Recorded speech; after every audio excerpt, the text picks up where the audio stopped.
Do I look crazy? I look crazy. Am I stuck? Oh gosh, I was stuck for a second. Okay, guys, if the internet is really bad, I'll switch it over. But for now, it's kind of okay. How are you guys doing today? I know the internet is failing me. As soon as it was fine, right before we started, it was fine. And then as soon as I start, all right, hold on one second, guys. I'll be right back.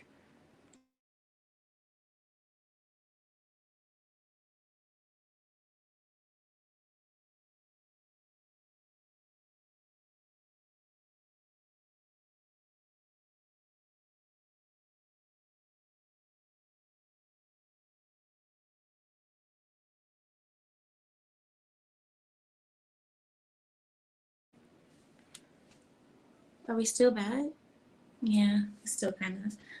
Whatever. I guess this is what we're just gonna have to deal with for now. This is the best that we're gonna get right now. I don't know what's been going on with the internet service. We pay very good price for it, yet it still fails us. Anyway, how are you guys doing today? I'm so glad that you guys will end your weekend with me. I am so happy to see you. Hi, Cora. Hi, Cora's Bloom. Hi, Service. How are you? Hi, Boa. Hello, hello. Hello, Irfan. Hello, welcome in. Hello, Duran. Hi, guys. Hi, Prime VA. Prime VA. Nice to see you all again. Nice to see you. Hello, Marty. Welcome in. So here we are, and I know a lot of people are not gonna like this because nobody dares speak bad about the passport bros, right? Because from what I've seen, most people are in agreement with this ideology. And I was too before. I thought, well, if you can't find your wife here, what's the problem with going to find her somewhere else? There's no problem, right? I mean, that's just the logical thing to do. Until now, 2 years have passed since the first time I hear about this passport bro ideology. And where have they gotten? Where have they gotten? Have you all seen something that I don't see? Because I do not see a great success. I'm going to bring out my inner Borat. I do not see great success when they're traveling abroad to, let's be honest with ourselves, to bang women. I said it. I said it. I don't see any great success. And, furthermore, I'm going to bring up something to you. I'm going to give you guys two things. I'm going to give you the reasons why I believe they're bullcrap. And I'll give you the second reason why. I'm going to show you guys a list of every marital code in the world. This was given to me by one of my channel managers. I have a whole list of every marital code in the whole world. Every country listed like that. And I'm going to give you the marital codes for those countries. And maybe that will explain why the passport bros, I was going to say grows, why the passport bros, I said it again, passport bros, why the passport bros only go to countries where the women sleep with them. These are countries where they know the women are free with it. These are countries that they know the women are very liberal. Brazil. Who in Brazil is not giving it up? Philippines. Let's be real. Yes, it's an Asian country, but Filipinas aren't known to be the most chaste women in the world. Where else do they go? Thailand? Thailand. Where Bangkok is, where there's a bunch of lady boys. Oh, that place? Oh yeah, they're definitely going to be virginal souls in Thailand. Where are the countries that these passport bros go to find women? Let me offer you guys some information. When it comes down to women and wives, the most proper women that I know for myself, the most proper women that I know tend to be Eurasian women.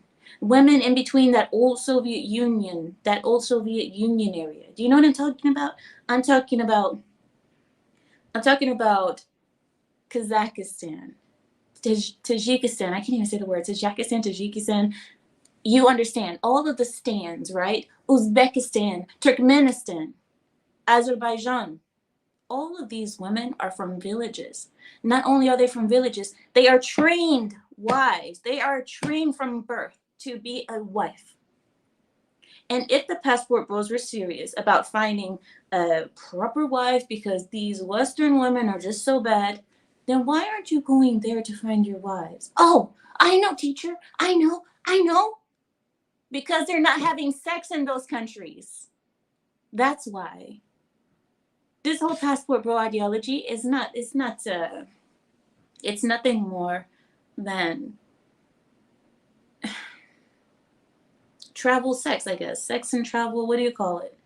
Because how many marriages do you see happening overseas because a man went to a country and said, you know what, I am vetting a woman. I'm not sleeping with her. I'm not sleeping with the neighborhood talent. I'm not riding the neighborhood bicycles. I'm not doing that. No. I'm here strictly because I want to find a woman.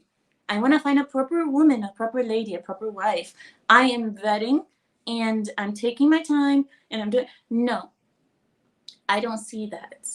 What I see is a bunch of men posting pictures online in Brazil on the beautiful beaches with the white sands, and that's all beautiful and lovely, of course. But I see them posting pictures saying, look at the beautiful women here. Look at the beautiful women here. Why don't we have this in America? Why doesn't America have women like this? Oh, look, they're so beautiful and feminine and sweet, and they'll do anything for me.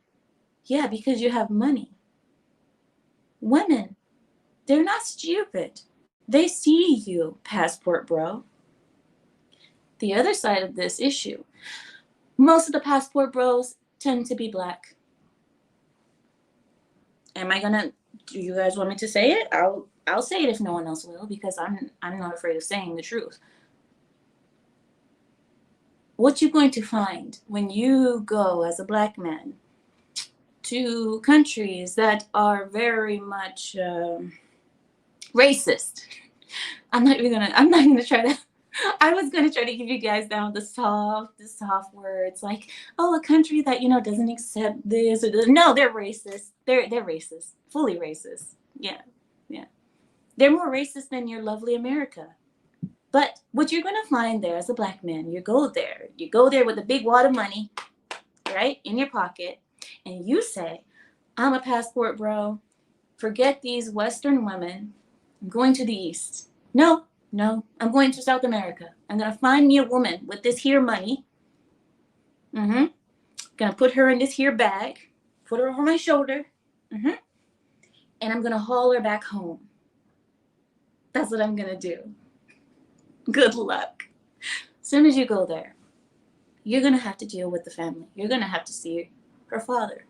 You're going to have to see what they may say or what they may not say, but we know what they could be thinking about that situation. So I don't believe that the majority of Asian men who have a daughter want to give their daughter to a black man. I don't believe that the majority of Thai or Filipino men who have their daughter think, you know what, I can't wait for my daughter to grow up and to get taken away by a black man. I don't know that to happen too often, but hey, maybe I'm wrong. Maybe there is an abundance of men wanting to give their daughters off to black American men. Who knows? But the other thing is, I've seen that the passport bros go to these countries. I've seen one of them. He made a video. It was so funny. He was in the Philippines, I believe, or Thailand. Or Vietnam. He was in Vietnam. He was walking down the street, walking past all of these massage parlors, and it really looked like, a red light district. He was walking past all of them, and he is a tall black man, very handsome, I may say, handsome black man walking down the street, and then he goes, look, all of these Asian women, they want me. Do you guys see that video? It's on YouTube. It's on the shorts. If you guys go into the shorts, it's on there. He goes with his phone and he's like, look at how they like me, look. And all of the girls were like, hi, I can see you. Oh, come here. Oh, you're so nice. Oh yeah, all of that Come on, internet, keep up. Get it together, internet. He did that. And I sat there and thought, do you know why they're doing that? They're doing that because they assume that you have money. This has nothing to do with you being cute. This has nothing to do with you being a tall black man. This is all about them knowing that you're an American. But I believe passport bros think, oh, look, they like me. Over here, I'm a king. In America, I'm nothing, but over here, I'm a king. Oh my God. I'm just like, oh my God. All right. Okay. Now go try that in Tajikistan, in Turkmenistan, in Azerbaijan, in the countries that are actually serious about marriage, in the countries that will actually give you a proper wife, the wife that you're actually looking for. No, you won't go there. But you want to go to the countries that you know that the women are free and loose with it. That's where you want to go. You want to go to Brazil.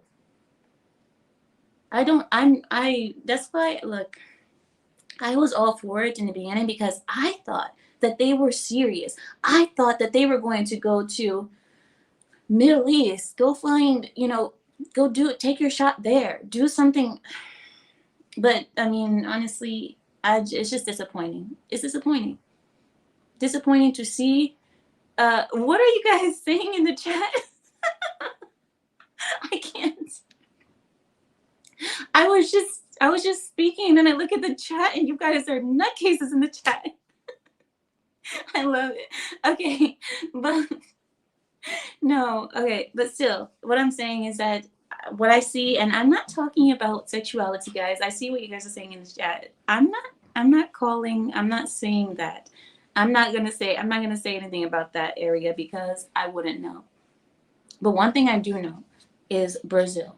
I know Brazil. I know Vietnam. I know the Philippines. These places are not they're not places where you find the most chaste, obedient women. And a lot of people think, especially these passport bros, they believe I go there. These women are so kind and submissive to me. Yeah, because they want your money. You don't know that Asian women. Oh my God, Asian women are the most biggest gold diggers you'll ever meet. Asian women are. People always thought white women were, but no. The ones that are quiet are the ones that are the worst. These Asian women are the worst gold diggers in the whole wide world. And you think that they're going to let anything stop them from getting your money? They won't. They'll be as kind and as submissive and as, oh, honey, we love you long time. They will do that for you because they want what you have. They want you to give them that dream, that American dream. Because Asian women love nothing more than to brag and show off in front of their Asian other friends, the Asian girls. So they can say, oh, I'm the best. They love nothing more than that.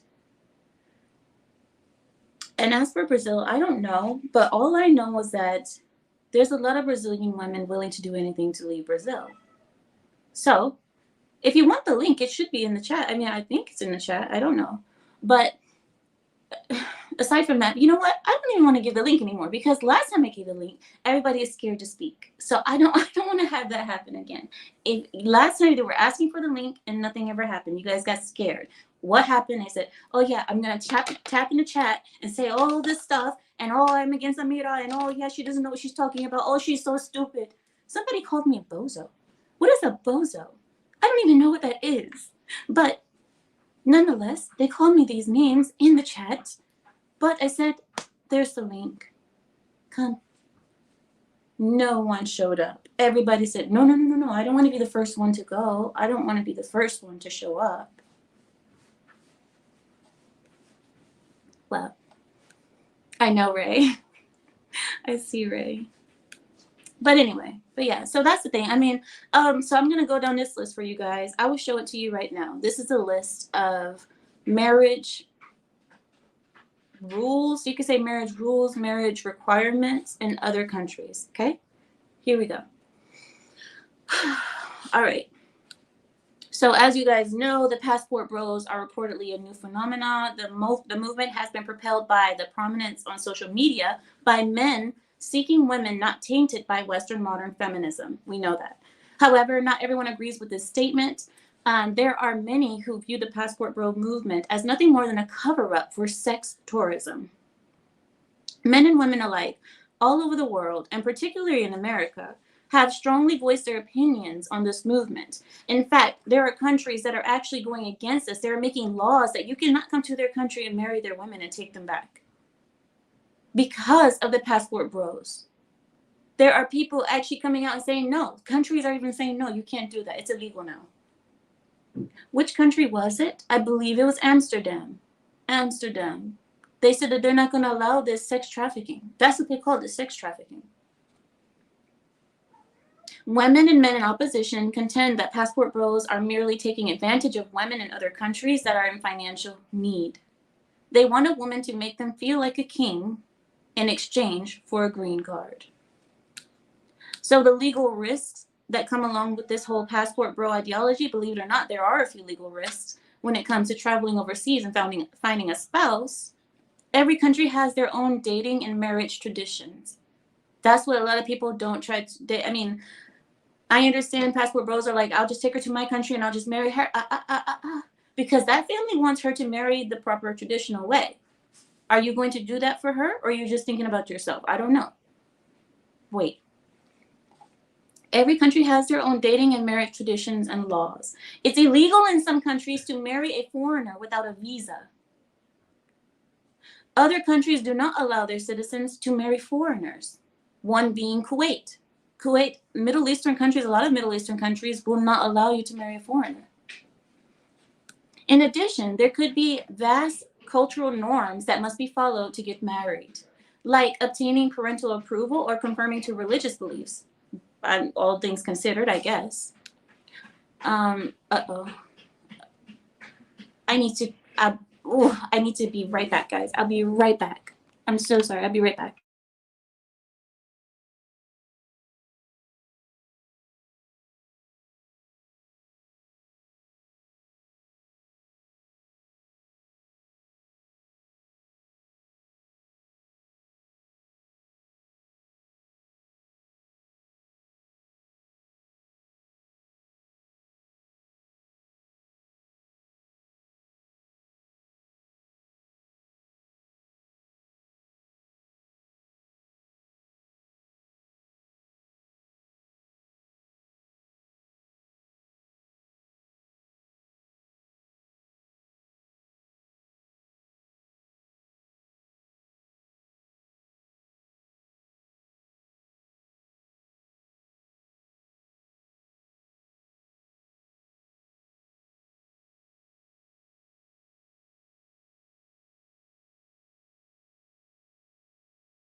Oh God, sorry guys, I'm so sorry.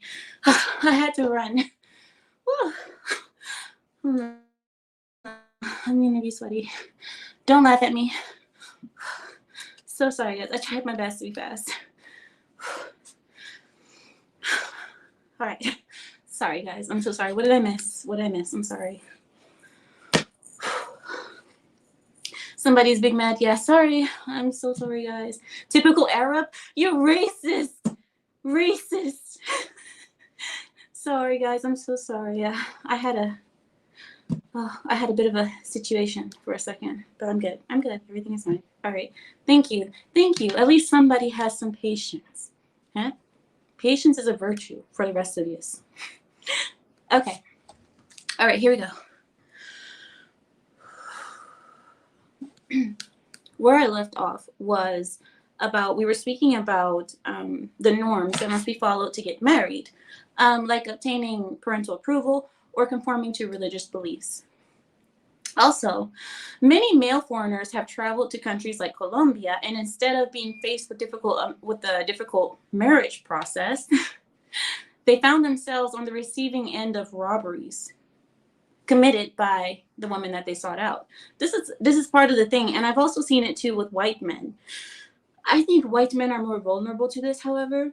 I believe black men are smarter when it comes to traveling abroad than white men. Is that racist? I don't care. I don't care. Black men are better. They're better at traveling abroad because they don't tend to trust everyone. I believe white men are a lot more trusting of people. I believe white men think more like, oh, they're trustworthy. They're good people. I'm a good person. They should be a good person. No, that's not how that works. No. And also, passport bros are not wanted in many areas. Some countries are taking a stand against the passport bros, believing that these foreigners are nothing more than sex tourists, like I told you guys before, seeking pleasure at the expense of their citizens. Popular UK hotspot Amsterdam has taken aim at the British passport bros. This is so hard to say. This is so hard for me to actually enunciate. I'm sorry, guys. Sometimes English is difficult on some words. But anyway, they are taking aim at the UK passport bros. In order to further legitimize the whole stay away movement, the Dutch council has taken aim at the Amsterdam's world famous red light district. They have the intent to drive away men aged from 18 to 35. Basically passport bro age, right? I mean, this is what? Peak marrying age for men, 18 to 35, right? The campaign consists of a video depicting British men being arrested and documented by police, and will pop up whenever anyone in Britain uses keywords like stag party, STAG, stag party, or cheap hotel. If you look for these kind of words in the on your internet searches or social media searches, British police pop up. The Brazilian government has launched a campaign against sex tourism as well, because Brazil is so famous for it. Brazil is it's a passport bros little heaven, isn't it? Passport bros little slice of heaven, Brazil. So the Brazilian government has also launched a campaign against sex tourism. This, which likely includes passport bros due to the recent issue with a prominent member of the movement, the chair of Brazil's tourist board took aim at the American group called the Millionaire Social Club. Do you guys know who I'm talking about? The Millionaire Social Club. You guys have heard of them, right? No? The Millionaire Social Club, they teach dating courses for men traveling to Latin American countries. On March the 20th of this year, tourist board chair Marcelo Freixo, I don't know how to say their name, Brazilian names, I'm sorry, but his first name is Marcelo. Marcelo asked the federal police to investigate the club, the Millionaire Social Club, accusing their coaches of inviting Brazilian women to a party as guinea pigs without their knowledge. These are your passport bros. If you guys don't know who they are, these are them. The Millionaire Social Club, Passport Bros.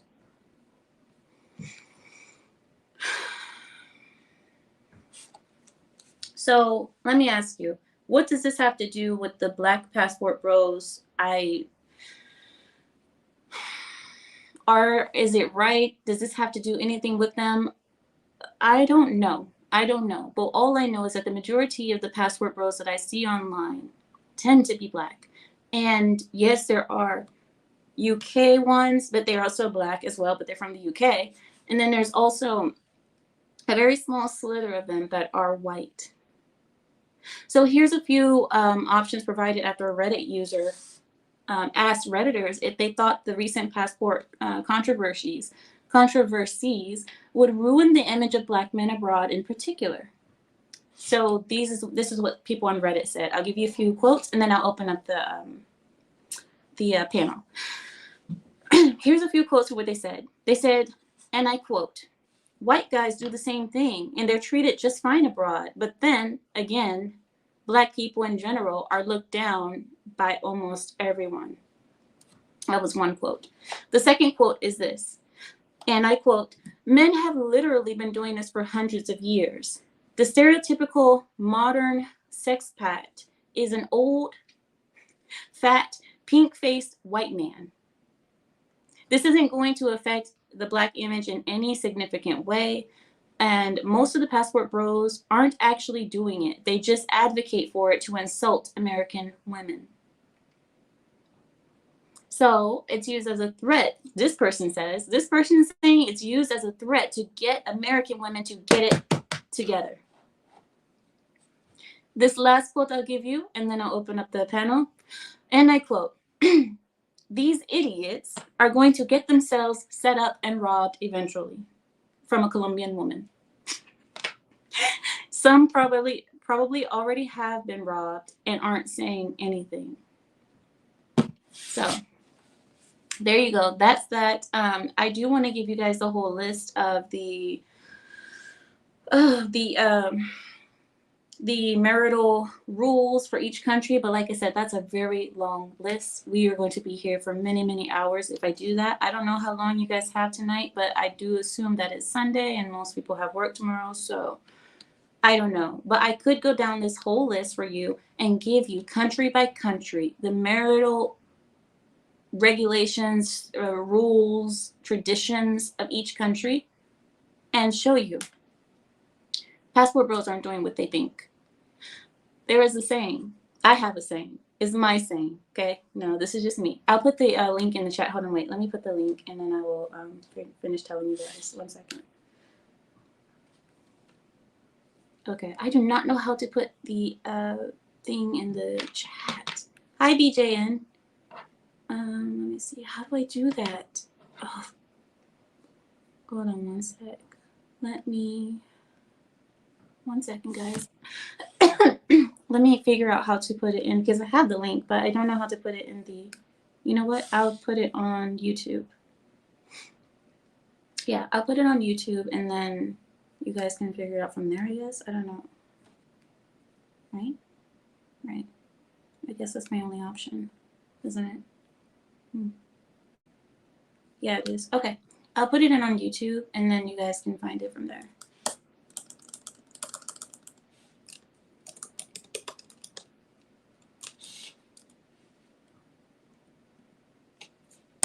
Okay. I'm pulling it up now. All right. Oh, goodness. I'm looking at myself. Ew. Ameera, your hair is oily. You look sweaty. You look tired. Okay, guys. I put it in the chat. I hope you guys can see it. It's under my other YouTube account, but it's under my name, so you guys can tell it's me. Let me know if it works. Okay. All right, there. So it's in there. So you guys can join if you like. Did I do that right? Oh, yes, I did. Yes, I did. I did do that right. Okay. I did it right. Thank you, Sean. I don't feel like it, but yeah. Oh, thank you, Lapeef, as well. Thank you, Lapeef, for putting the link for me. Thank you. All right, so the link is there. Whoever wants to come in, feel free. I am open to the conversation. It's okay, Mammy. Mammy or Mommy? All right. I'll let you come on in. Hello, Maddie. Hey, how's it going? Hi, it's good. Let me put on my 1 second. Let me put on my AirPods. Peace to the chat.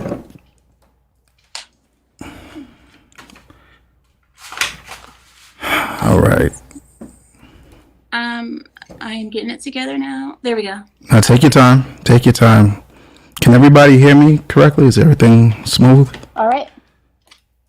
I'm fresh off a trip myself, so I hear you fine. Can you hear me? yeah, I can hear you good. Can you hear me? Yeah, I can hear you. Okay, perfect. All right. So, what do you have to say about the topic? And there's a delay. Okay. Now everything is cool on my side.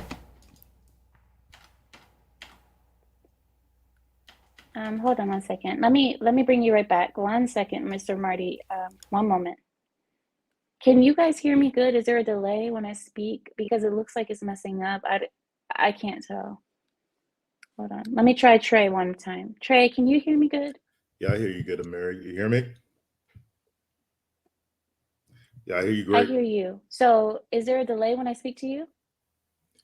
Nah, everything's syncing right up with your lips. Yeah, there is a delay.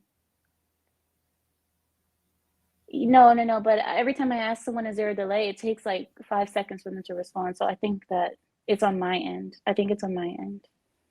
But I guess there's nothing I can do about it. So, all right, I'll let you guys in. Maybe I'll just cut out if I need to fix my internet or something. All right, guys. So what do you have to say about what I said? Do you think that the passport bros are liars like I believe? Or do you believe that I'm wrong and they are actually getting out there and doing the best thing for, I don't know. Yeah, I'll pass to you, Marty. You was up here first, bro. Nah, go ahead, cook if you want to go ahead. Well, I was listening. Somebody put me on to it. Ameera, we rock together. We're on the same side of Ameera, but, we rarely disagree. But this is one of those, small disagreements. And the reason being is that just like what we got going on in America right now, a small minority of individuals attaining the reputation for men that have been traveling, American Western men that have been traveling to foreign destinations for decades. Oh, go ahead.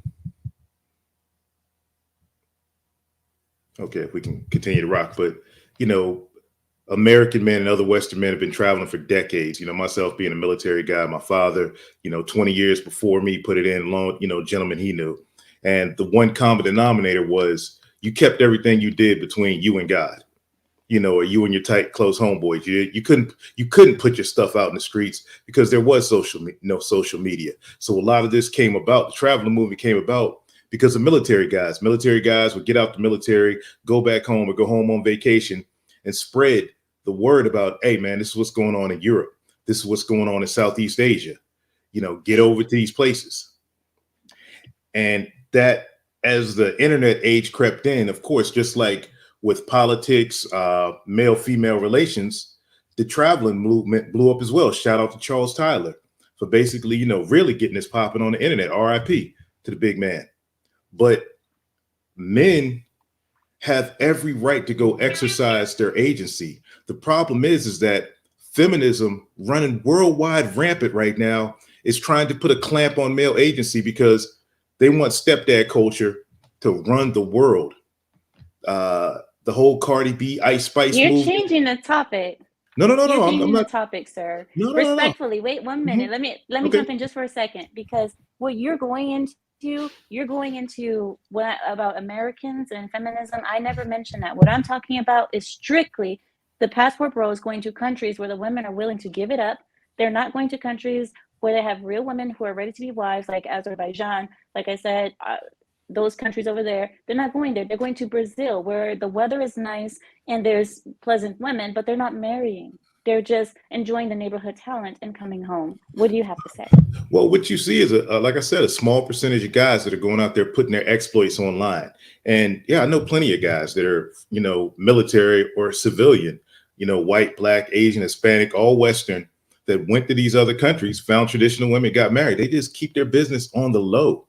However, you know, this new younger internet generation, it's all about flexing. It's all about stunting. So I go to a different country and I was raised by mama, auntie and them. I was around 300-pound women. I was taught that I had to date those kind of women. So of course, these young dudes, they go to places like Brazil and, you know, Colombia, Dominican Republic, and boom, they got a girl who's not fat, who's willing to cooperate, you know, and basically guys are able to have sex with women that don't look like wildebeest. These younger guys, of course, they're going to put it out there.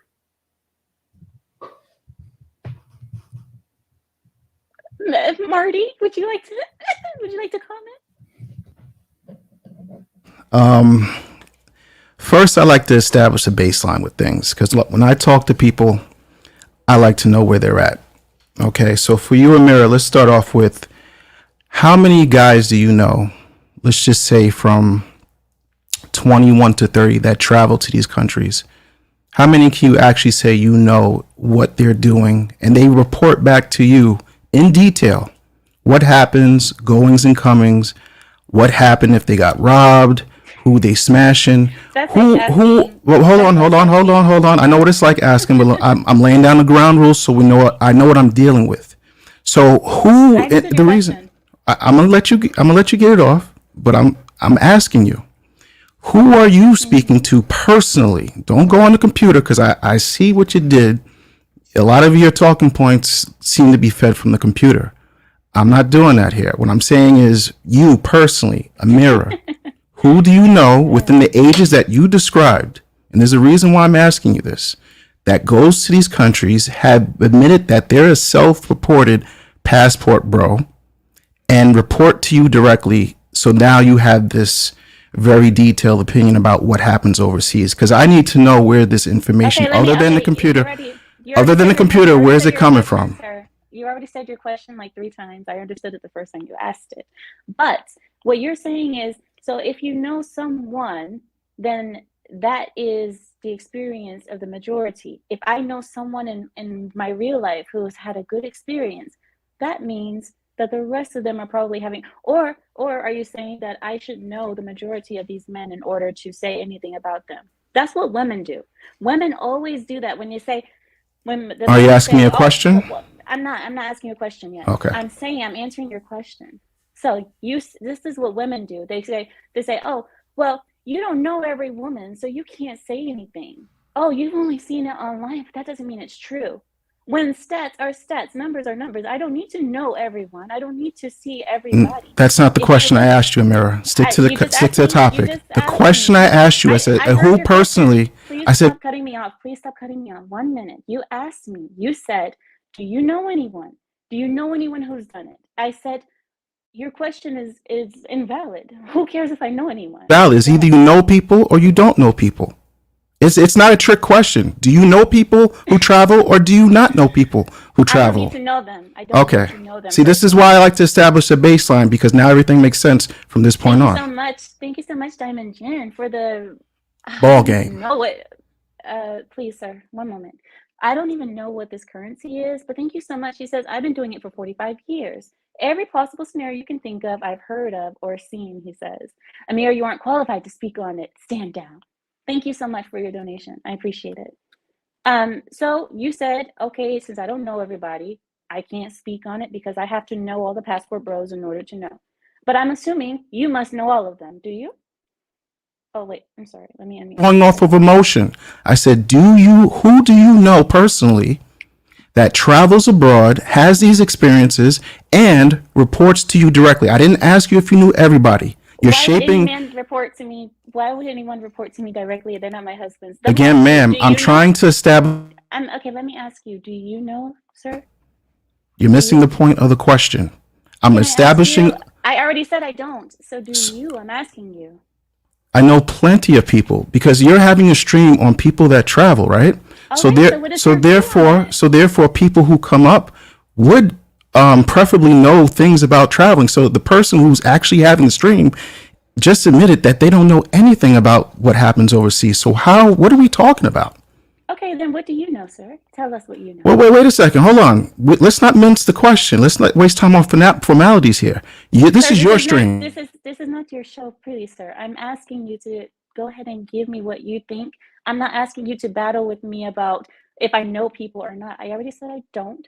I said I see what I see online. I see what's happening, and it doesn't look like they're doing what they said that they're doing. If you have a different view, I'm willing to hear it. But what we cannot do is sit and just try to battle with me about who I know or who I don't know.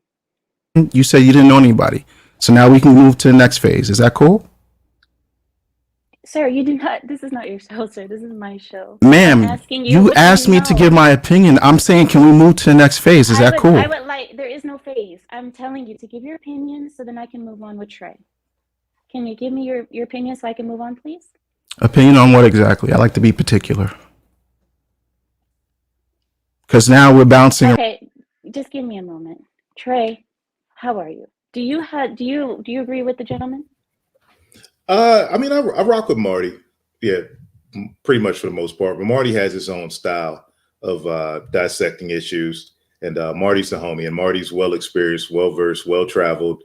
I'm in a couple. I'm like in still one travel group still with Marty. I've been kicked out of the most because you know how hard I go on the right. Are you a passport pro too? No. I'm way retired from that.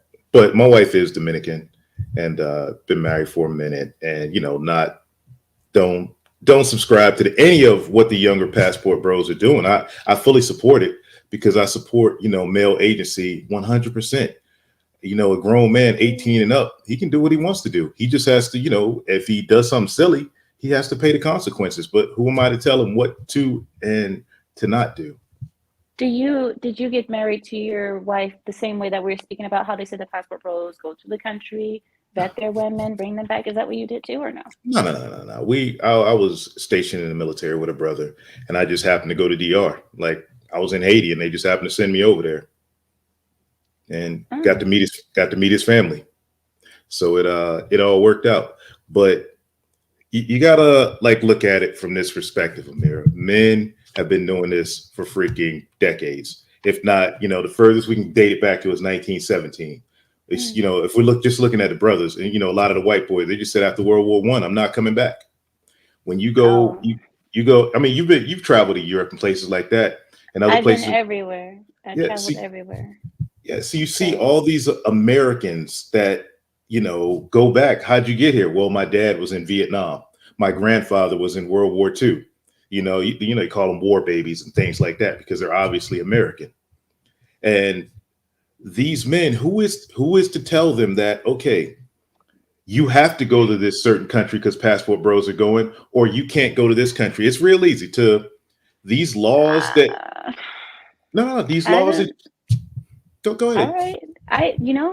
Hey, maybe that is the case. Maybe that is the case. I want to bring Marty back. Come back, Marty. So do you But one thing, Ameera, can I just say one more thing before Marty goes in? Sure. About the laws you were speaking of that these countries are passing. That's just internet jargon, because any man can go to these countries, easily blend into the population, learn the language, learn the culture, not get down with any of this YouTube stuff, which is really just a minute microcosm of society, find him a wife or a trick or whatever he wants to do, go back and forth, and nobody would ever know anything about it. He could just live his life. You believe that one of the passport bros could just go in and fit in any country? Yeah, I've done it. You like me, I speak Spanish. I know the culture. I could go to Honduras and blend in like a Garifuna, just like that. Oh, well, I used to live in Honduras too. Anyway. Okay. Is there anything else that you guys wanted to bring up about it? No, I'm good. Mr. Marty, did you want to bring up anything? Did you want to bring up any points? I think we have like a lot of misinformation and a lot of, because let me just be honest with you. And MBD's, he's in a couple of spaces where I am.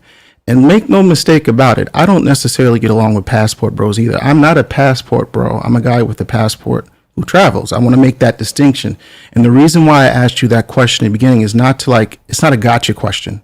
Because what happens in this particular space on this particular topic is that a lot of people are talking about stuff that they have no one-on-one experience with. Now, you might say, oh, I don't have to know a million people to know what goes on overseas.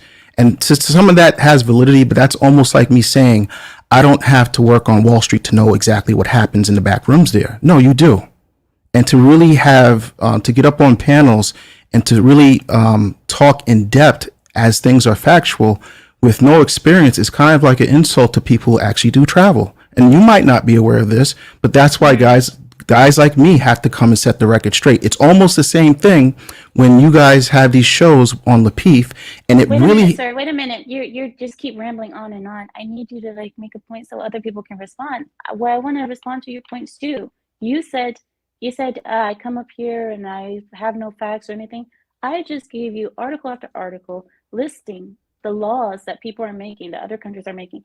Do you have any solid proof other than I know people, so I'm right and I set the record straight? I never said I know people. What I'm trying to listen to what I'm saying. You just said that, sir. No, you're not listening to what I'm saying. You're listening to the emotion of what it makes you feel like. What I'm saying is like this. Hold on a second. I'm not trying to be funny. I'm trying to be serious.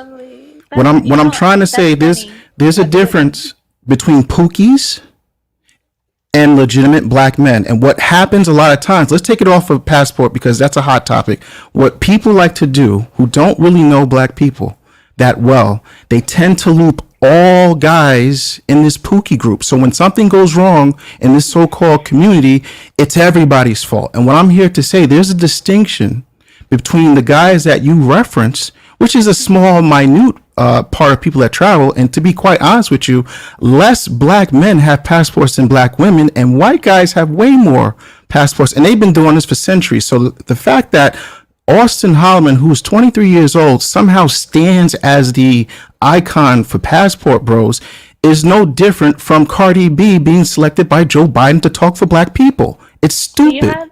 Do you have any stats on the passport bros, marriages, or anything that you can tell me that I can be quiet? So I'm supposed to bring stats when you didn't even bring anything. You said most passport. Hold on. Did you not watch the show? I have life experience. I don't have to go off a computer screen. Well, you said passport. Hold on. I'm not trying to argue with you. I'm just trying to be stern with what I'm saying because it's factual. What I'm trying to do is trying to insult me on my own show. I'm not insulting you. But men talk direct. Please, 1 minute. You're not being direct at all because I'm asking you. Please give me the stats that you're trying to tell me. I know nothing. All you're basically saying is, I know stuff and you just be quiet because you don't know anybody. That's what you're telling me. I'm not seeing anything that you're telling me. This is the marriage numbers. Ameera, you don't know what you're talking about because this, and this. You're not giving me anything. And you're telling me you're being so direct, but really, you're rambling on. I'm not rambling. Everybody in the chat understands exactly what I'm saying. You're the one that's not getting it. I'll reference Thomas Sowell. Thomas Sowell quoted the study where, as far as when it comes to American GIs marrying German women and having kids, and those kids from those unions produced IQs that blew every American demographic out the water. And we're talking about a time when feminism took its inroads in America. So what we're seeing is that when men, we can throw race out of it, when men, passport bros, decades, passport bro origin stories from Vietnam on, World War II. Since World War II, Americans have been in Germany. Since then, the IQs of those children have blown Americans out the water. And I will say that that's a result of the nurturing, because men have gotten with women that actually know how to be moms. And it continues to this day. If Germany might be infested. However, brothers now decide, all right, I'm going to go to somewhere where, the women's sexual market value hasn't been gassed up to the point where they believe it exceeds a man's blue passport and relationship market value. So if a man decides to go to Colombia and marry a girl from the cut out in the country, so what? I wouldn't, if I was a younger dude now, I wouldn't want to deal with one of these women here, one of these girls listening to Ice Spice and Cardi. I'm going to go to the country and I'm going to get me a little dirty foot girl who don't speak no English whatsoever, who don't know nothing. Ice Spice? What is Ice Spice? Sorry. Another Dominican pretending to be black. to basically, get black girls acting all freaking crazy.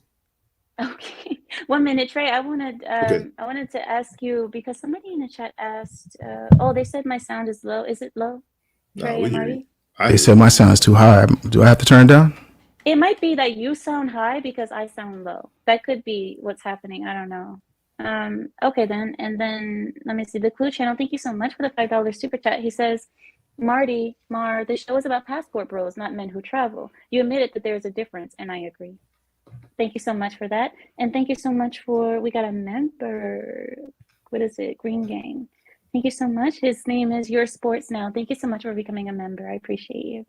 All right. So I understand, Trey. I understand you more because the reason I understand you more is because you're telling me about the history of it, the wars that happened and how people went over to different countries and said that women are different and so on. What I was saying was that I know that, and this is what I agreed with the whole passport bro ideology in the beginning, because I was like, yeah, why should men be forced to be with women that they don't want? If there's better women out there that are more traditional, that they like, and are skinnier, healthier, why not? But what I saw was people going over there. You see all online, all the videos of passport bros is like, it's all like videos like that one gentleman, like I told you, in Vietnam, who's like, oh look, all the girls want me, but he came home single. The other one to go to Brazil, showing all of the women, basically showing off their bodies, showing off their butts and their breasts, and then saying, look at all these opportunities, look at all this stuff, but then they come back with nothing.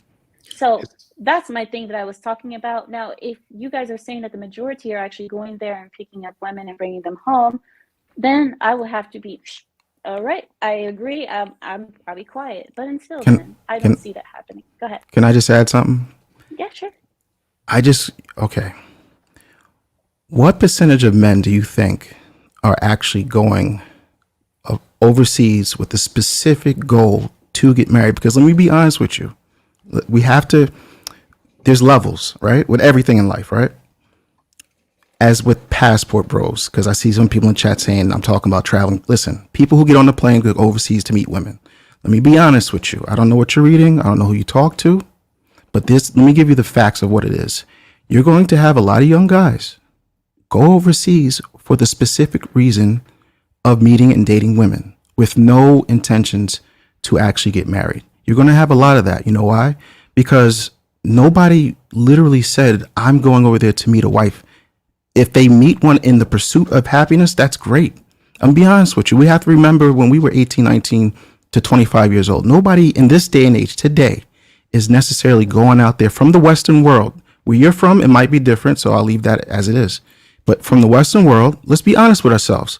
Nobody is going to a country of exotic, beautiful women who they don't naturally come in contact in their own country, who are easygoing, specifically to meet a wife. So it's like, let's not waste time on formalities and be so surprised that a lot of younger men are going overseas to meet very attractive women. And somehow this is a bad thing. It's not bad. I want to respond to your point because I've noticed that you make a point and then you continue on. If I don't stop you, you won't stop. Okay. 1 minute. Me and GB had a conversation last night about this on my channel. So GB understands what I'm trying to say here because when I explained it last night, it seems like it makes more sense to how I explained it last night than it does today. So here we go.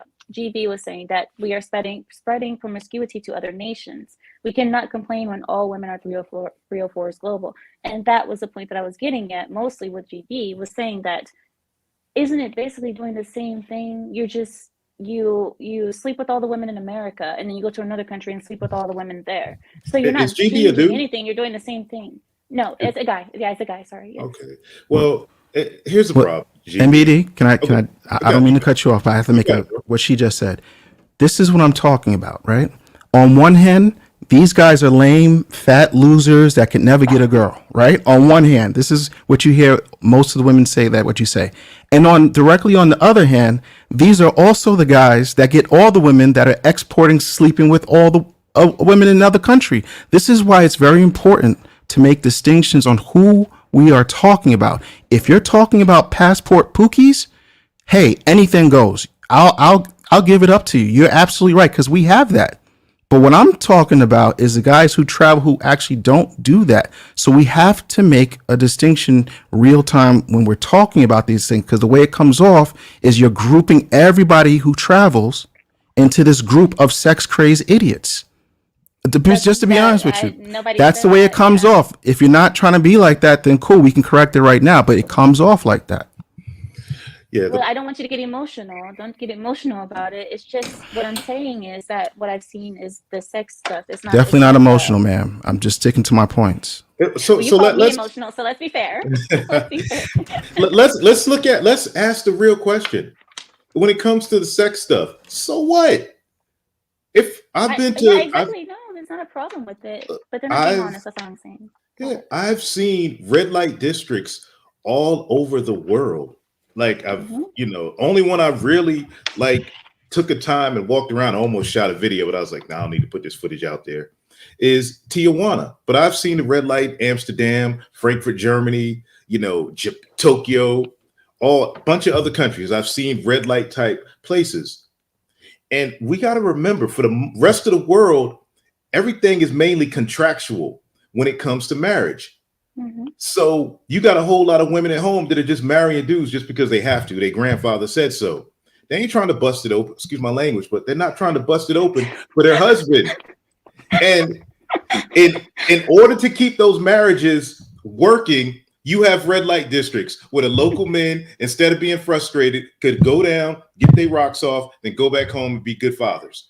That's how it's worked forever. Well, why can't we be honest about that? Just say, I'm going there to bang the women and basically do the same thing that I do in America. I bang the women here until I can't find anymore. And now I go to another country and bang the women. Because instead of seeming so noble and saying like, oh, there's traditional women over there. But yeah, you're going there and banging them and coming back. See, the thing is, in America, we have a problem where we can't eat and chew gum at the same time.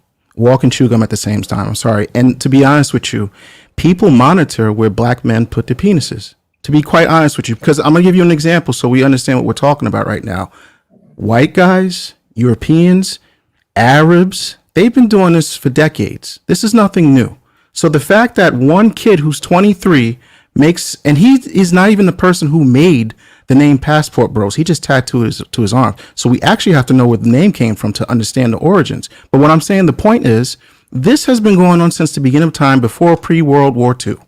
And the fact that black men have basically expanded their options is creating this frenzy like the Joker. Like, people don't know how to handle it. Listen, guys are going to travel who have the money. What women like to say, what you've alluded to, is these guys are either socially awkward or sex hounds. That is not the case. You should know. I never said that. But you made it seem like they're exporting sex to a different country. And I made the distinction. There's two different types. There's two different types. We just said that, ma'am. I mean, I don't want to cut you off, but that's what we just said. We just agreed as a whole that men go to different countries and have sex with the women. So now you're saying, well, they're not sex addicts. I never said they were sex addicts. Ma'am, the assumption if I'm having a conversation with a woman and she tells me that men from America are exporting sex and 304 culture to another country, that by default means that he has some type of dysfunction that he's spreading to another country. The difference is not. That's not what that meant. You're taking that completely wrong. But I do want to get to the super chats. 1 minute, please. Maurice, thank you so much for the 65 Mexico pesos, 65 peso super chat. He says, is she coming for white men? Yes, because passport bros aren't just black men. 6% of black men travel. That we already know that. I told you guys it's white men too. It's everybody. Thank you so much for the 65 pesos. Definite G gave $5. Thank you so much, $5. He says, Richmond fly out foreign women for sex all the time. Ameera, do you have a problem with that? No, I don't. Because what these men are not trying to do is marry them, or saying that they're so traditional and so much better than American women that I want to. Have you guys noticed? Here, the main reason that these men say they're going to different countries is so that they can get traditional feminine women. But yet, you go there, you see these traditional feminine women, you enjoy them, you don't marry, you come back. That's okay. There's nothing wrong with that. But just be honest about it. Don't say, I'm going to go find me a wife over there, and then you just go there and then nothing is happening. Thank you so much, Definite G. 1 minute, let me see. I don't want to miss anyone. Okay, good. All right, go ahead. Now, before you, I don't mean to cut you off, and I'll keep it short. And I'll say this for every person who has a backbone. And this is no Stop offense. trolling, Casey. And this is Sorry. seriously, this is no offense to you. Stop trolling. But why do black men have to give you or anybody else a definition or a reason or an answer to the reason why we move, when and how, the way we move? Why do you not go to the Arab man? Do you go to the white man, to the Chinese man and say, hey, why are you doing this? Give me an explanation and now it's all good. But when it comes to a black man traveling, oh, we got to stand up like we're in court and we giving depositions. You got to give me the honest reason and then you can go do what you got to do. That's what I find that's disingenuous about this entire discussion. Yeah. No, I'm sorry. Yeah, I understand what you're saying. On my channel, I do the same thing. I ask the same question. This is just Lapeef, so I figured I'd bring it up on Lapeef too. It's not that I care so much about the answer. It's a conversation, and we're all here to have the conversation. What's the problem? I see no problem with that. Thank you. And Casey, stop trolling. It's not nice. Yeah, I just look at it as this, and I'm not with the whole black thing. I just completely remove that. This is a male issue. For me, it's a gender dynamic issue, because the way the situation is in the West, especially America, I'm of the mindset, brothers, 18 to 30, go out there, travel the world, build your money, build your paper, do what you got to do, enjoy life, because the internet is everywhere.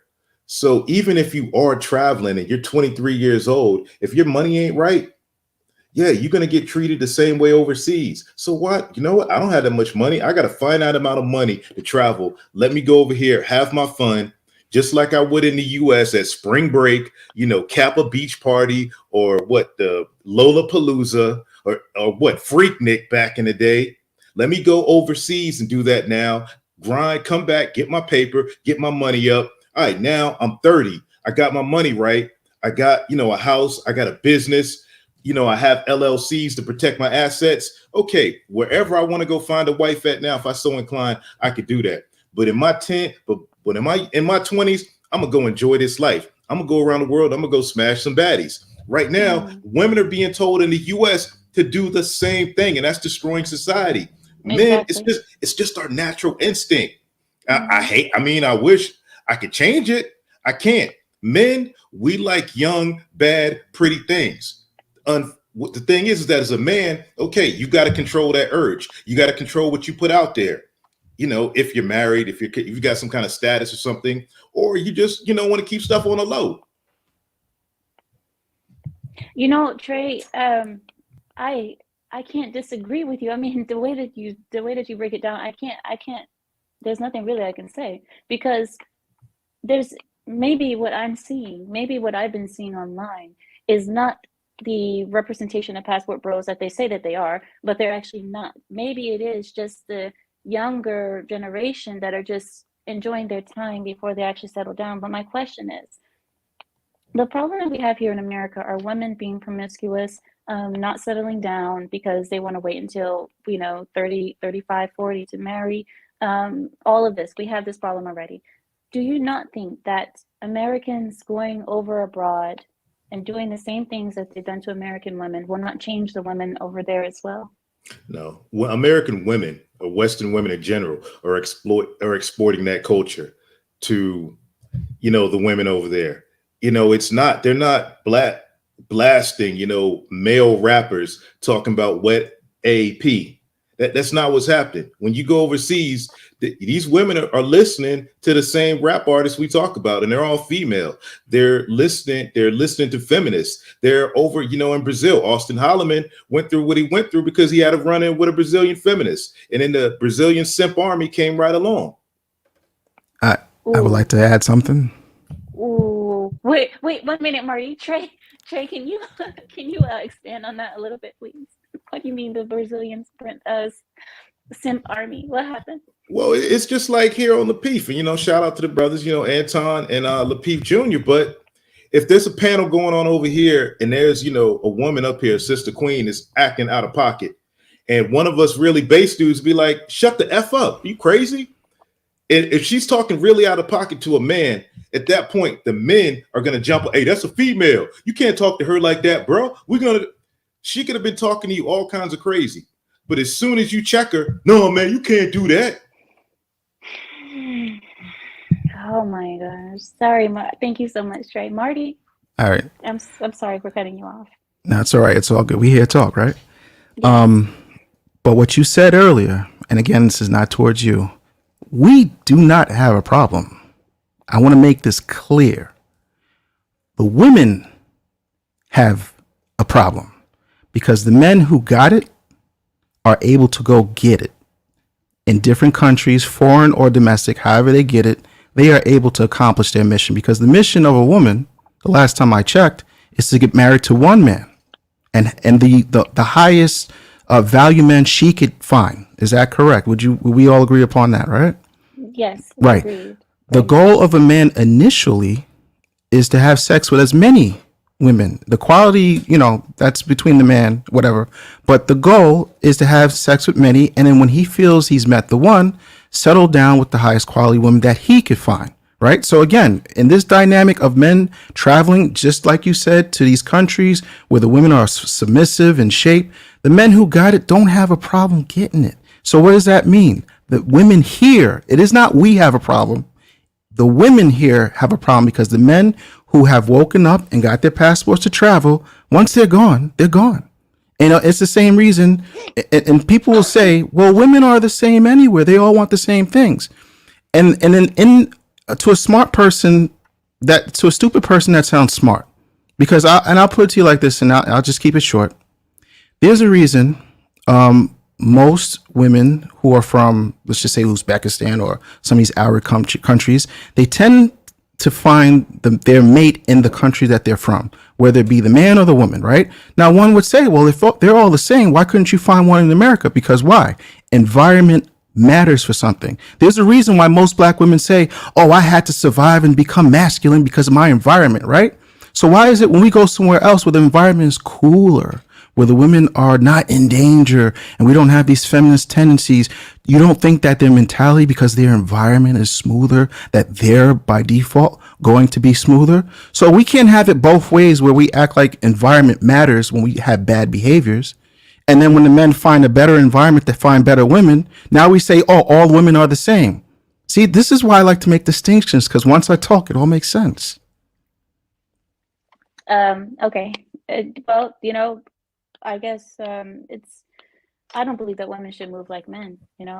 I'm with you there, Marty, for sure. Women should not be moving like men. But like I said, I think that Trey is the one who set me right here, because I think Trey is the one who explained it to me in a way that actually makes sense, where he says, what I'm seeing is not the representation of the passport bros. What I'm seeing is just the younger generation enjoying their time, and I can't say that is the majority of them just because of these groups. I can agree with that, possibly so, but like I said, I don't see that many marriages happening. And I know what you guys are saying, it's not about marriage. Well, if it's not about marriage, then I don't understand why the whole, traditional women are over there. They're so good and sweet and kind. And it's like, well, then, so you just want to use them and then come back to your toxic women over here in the States? I'll tell you exactly. I'll tell you what's happening. Go ahead. Yeah. What most guys that travel don't have the financial staying power to stay there, to actually really vet the woman long term. So what you see a lot of times is you see weekend warriors. They'll come in for 2 weeks. They'll probably Tinder it up. And this is why a lot of guys get robbed. I preach about this too, because a lot of times people don't put the time in to actually get to know people. What they'll do, as soon as they land, they become keyboard warriors and Tinder. Then they'll meet a girl they don't know, invite her to their house, have a couple of drinks. Boom, she slips in something. And the reason why she does that, because she knows you're not going to be here more than 2 weeks. So what cops are you going to go to catch her? And what happens is the reason why some people die is because, let's be honest, a lot of 19, 20-year-old women do not know the doses of scopolamine. So what happens, sometimes they overdose the situation because maybe you're resistant to it. So they give you another hit and the guy overdoses and dies. That's why you see a lot of people dying in Colombia recently. But this is what goes on. So when you say things like, well, I don't understand why guys travel and they're not marrying them. you got to know what's going on to even ask the question. I already know why. Most cases, guys don't have the money to stay there. And I don't mean visit 3 times a year. I mean stay there 6 months and come back 1 month, do another 6 months. Because sometimes everybody doesn't want to do the digital nomad visa. Somebody might not want to buy a property, get the M visa or the R visa. They're not retired. They can't get their retirement visa yet. So sometimes they're peppering the situation here. And when you say, well, how come people don't go to Uzbekistan or these other countries? I'm going to tell you why.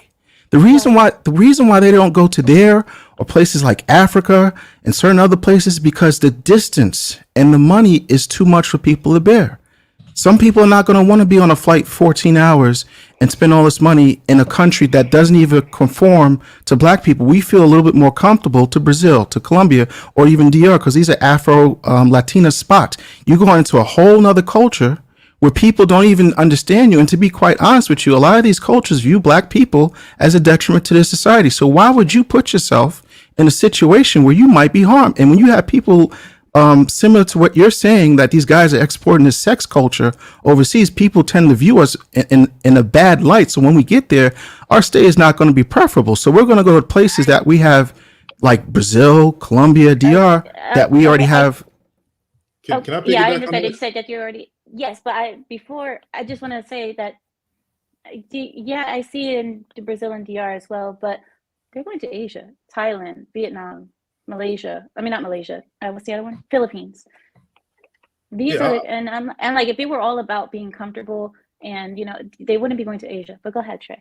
Well, here's the reason for that, Ameera. It's called a sniff test. And, we could blame rappers, Tupac, Chicago, black on black crime or whatever. But when you first touch ground as a brother, you're American. When you run into locals, just like when you're passing an old white lady on the street, or even me, I do the same thing. They collectively hold their breath to see if you're Pook or Ray Ray or not, because the internet is real. World Star is real. Yeah. Like, even if you're dressed to the nines, they still looking at you like, this is an American guy. I know Tupac. I know what I see because the news is blasted around the clock about what American black men are doing, or how violent they are. So when they're holding their breath and you pass that sniff test, you speak the language, you can dance, you want to learn Thai culture or Vietnamese culture, you get in there, oh, let me eat your local food, and you're well spoken. Okay, you've passed the sniff test. But the problem is a lot of young brothers, they're going over there traveling. They never had a man or a real dude in their life to tell them, besides other dudes on the internet flossing that, hey, all you got to do when you go over there is do these things. You got to be a man. All that effeminate culture that you got from your mama and them, when you go to these patriarchal countries, you got to let that go. If you go over there with the patriarchal mindset, that's the kind of women you're going to deal with. However, you go over that effeminate behavior, flossing, out there stunting, just running around like there's women. Yeah, you're going to set yourself up as a lick. The scope queens, they know you coming. You're going to end up with a lady boy in Thailand. It's happened. No, I mean, Colombia, you get robbed. Thailand, you end up with a lady boy. I mean, Marty, I've seen it. I've seen a dude get convicted of murder over in Thailand because he did the dude a Marine. I know a couple. There was another one in the news. He did the dude with a lady boy, found out afterwards and killed him. Now, doing life. Yeah, you know what happens, Ameera? Let me be honest with you. If a guy is looking to be married, it's not the best way to do it. I'm gonna just tell you, be honest with you, is when you get there, you actually touch down with the locals. Why? Because what happens is, by you dealing with a local guy or female, by osmosis, she filters you out to see if you are good enough for her girlfriend. Because by default, a lot of times the American dollar triples, maybe 5 times in certain other countries, because they know finances is not an issue. So if you're going to these countries, like the gentleman said, if you're clean cut, you know a little bit about the culture, you know how things move and shake, and you're personable, the best way to find, let me tell you, this happens to me all the time when I'm in Colombia. I'm getting set up with the most beautiful women who are regular, like doctors, lawyers, or just have a regular desk job. It doesn't really matter, because I'm not looking for a woman to bring finances to the situation. But what I'm saying is, those are the type of scenarios you want to be in if you're trying to go for a wife. By just going there and touching down, That's not it. But if we don't have these conversations, it looks like just guys are just going over there. And yes, you'll have some of that, but it just looks like it's a frenzy. Oh, we're just going over there smashing this and going home. But all of this stuff is happening and you don't hear about it because it's not popular. I'm not letting you up. I'm not letting you up. I see you in the back. I'm not letting you up because this is not Undead Chronic's show. This is my show. Guys, I apologize for what's going to happen right now. I mean, honestly, you guys will probably agree with him. Arta Will is here. Hello, Arta Will. How are you? What it do? How's it going? Arta Will, what up? What's going on, bro? What it do, man? I'm doing great. Just, hey, Ameera, man, I think there's a miscommunication. All right, here's the thing. I do not believe, and again, this was never the narrative of going overseas for marriage. It is to go overseas, all right, to be around feminine women, because women these days don't even look like females, and they just want to be around something that reminded them of the good old times. That's kind of the way I see it, as opposed to what you see now. So Everybody with that knows being you. said, they de-policing, they hating, they thieving, trying to catch you flying early, trying to catch you flying early, trying to catch you flying early. Now he's singing. Oh my God, no. Yes, me and Arta Will go way back. Oh, really? Yeah, we do. Wow. This is Wait, my were you guys circle, on this? Ameera. Yes, I do. Oh. I do rock with the war band, but this is my circle. I didn't know that. Welcome. I mean, Edward, if you want to come on, I need to see you first. I need to see you in the back first before you can come on. Is that Edward Anderson? Yes. Oh, I don't yeah, know you're who getting the that full is. crew tonight. Oh wow! The full crew tonight. Wait, Hurricane wait. warning, gale warnings. Okay, I got it. Thank you. All right, I let him in. Thank you so much, Edward. Got it. All right, welcome in. I didn't drop it, Will. He dropped out. Ed, what up, man? What's going on, Ed? Hi, Edward. Audio. You muted, bro. Since you dropping the link, I did decide to show up because when I was first Thank in you. there, I saw it was just on just subscribers only. And if we're gonna call people liars, yeah, that's very strong language. Oh yeah.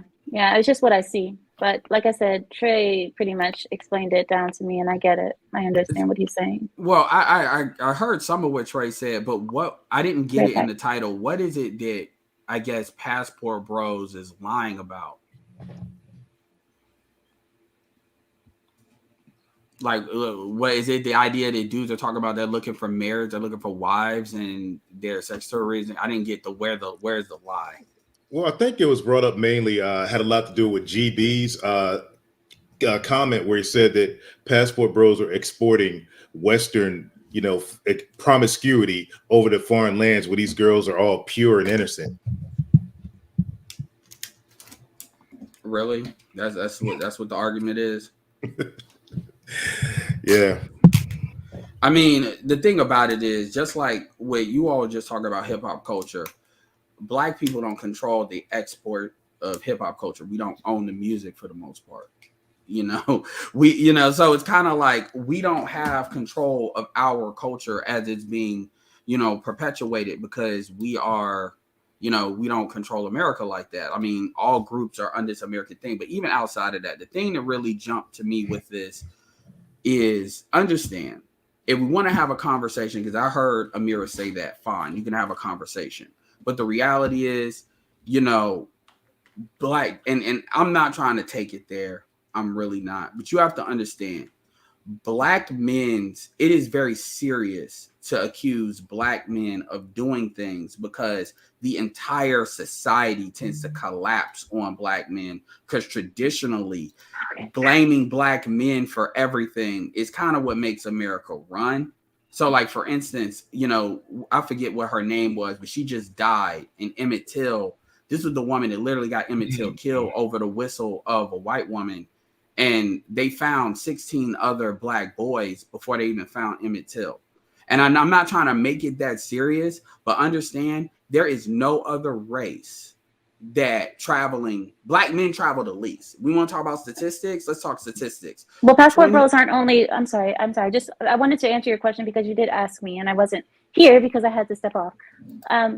What the what the problem was that I had seen, but like I said, me and Trey have already spoke about it. I get it now. But what the problem was I see that if you look online, the majority that I've seen of the passport bros saying, we're going to go off, we're going to get a wife in a different country. We're going to do this because they're traditional, they're feminine, they're so on and so forth.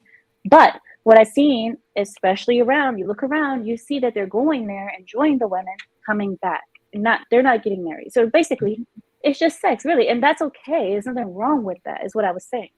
But Trey said that that's not the majority of them. He says that these are just the younger generation basically tagging themselves as passport bros because they're just enjoying any iteration of black men traveling, because technically it's a guy that actually came up with the hashtag. His name is King Sigma. He's actually a friend of mine. He comes out of the black manosphere, but people forget that. But even going all the way back to Al Grease, which is not passport bros, but they talk about Frustrated, who inspired a lot of black men to travel. Al Grease and Frustrated documentary, Charles Howler, rest in peace.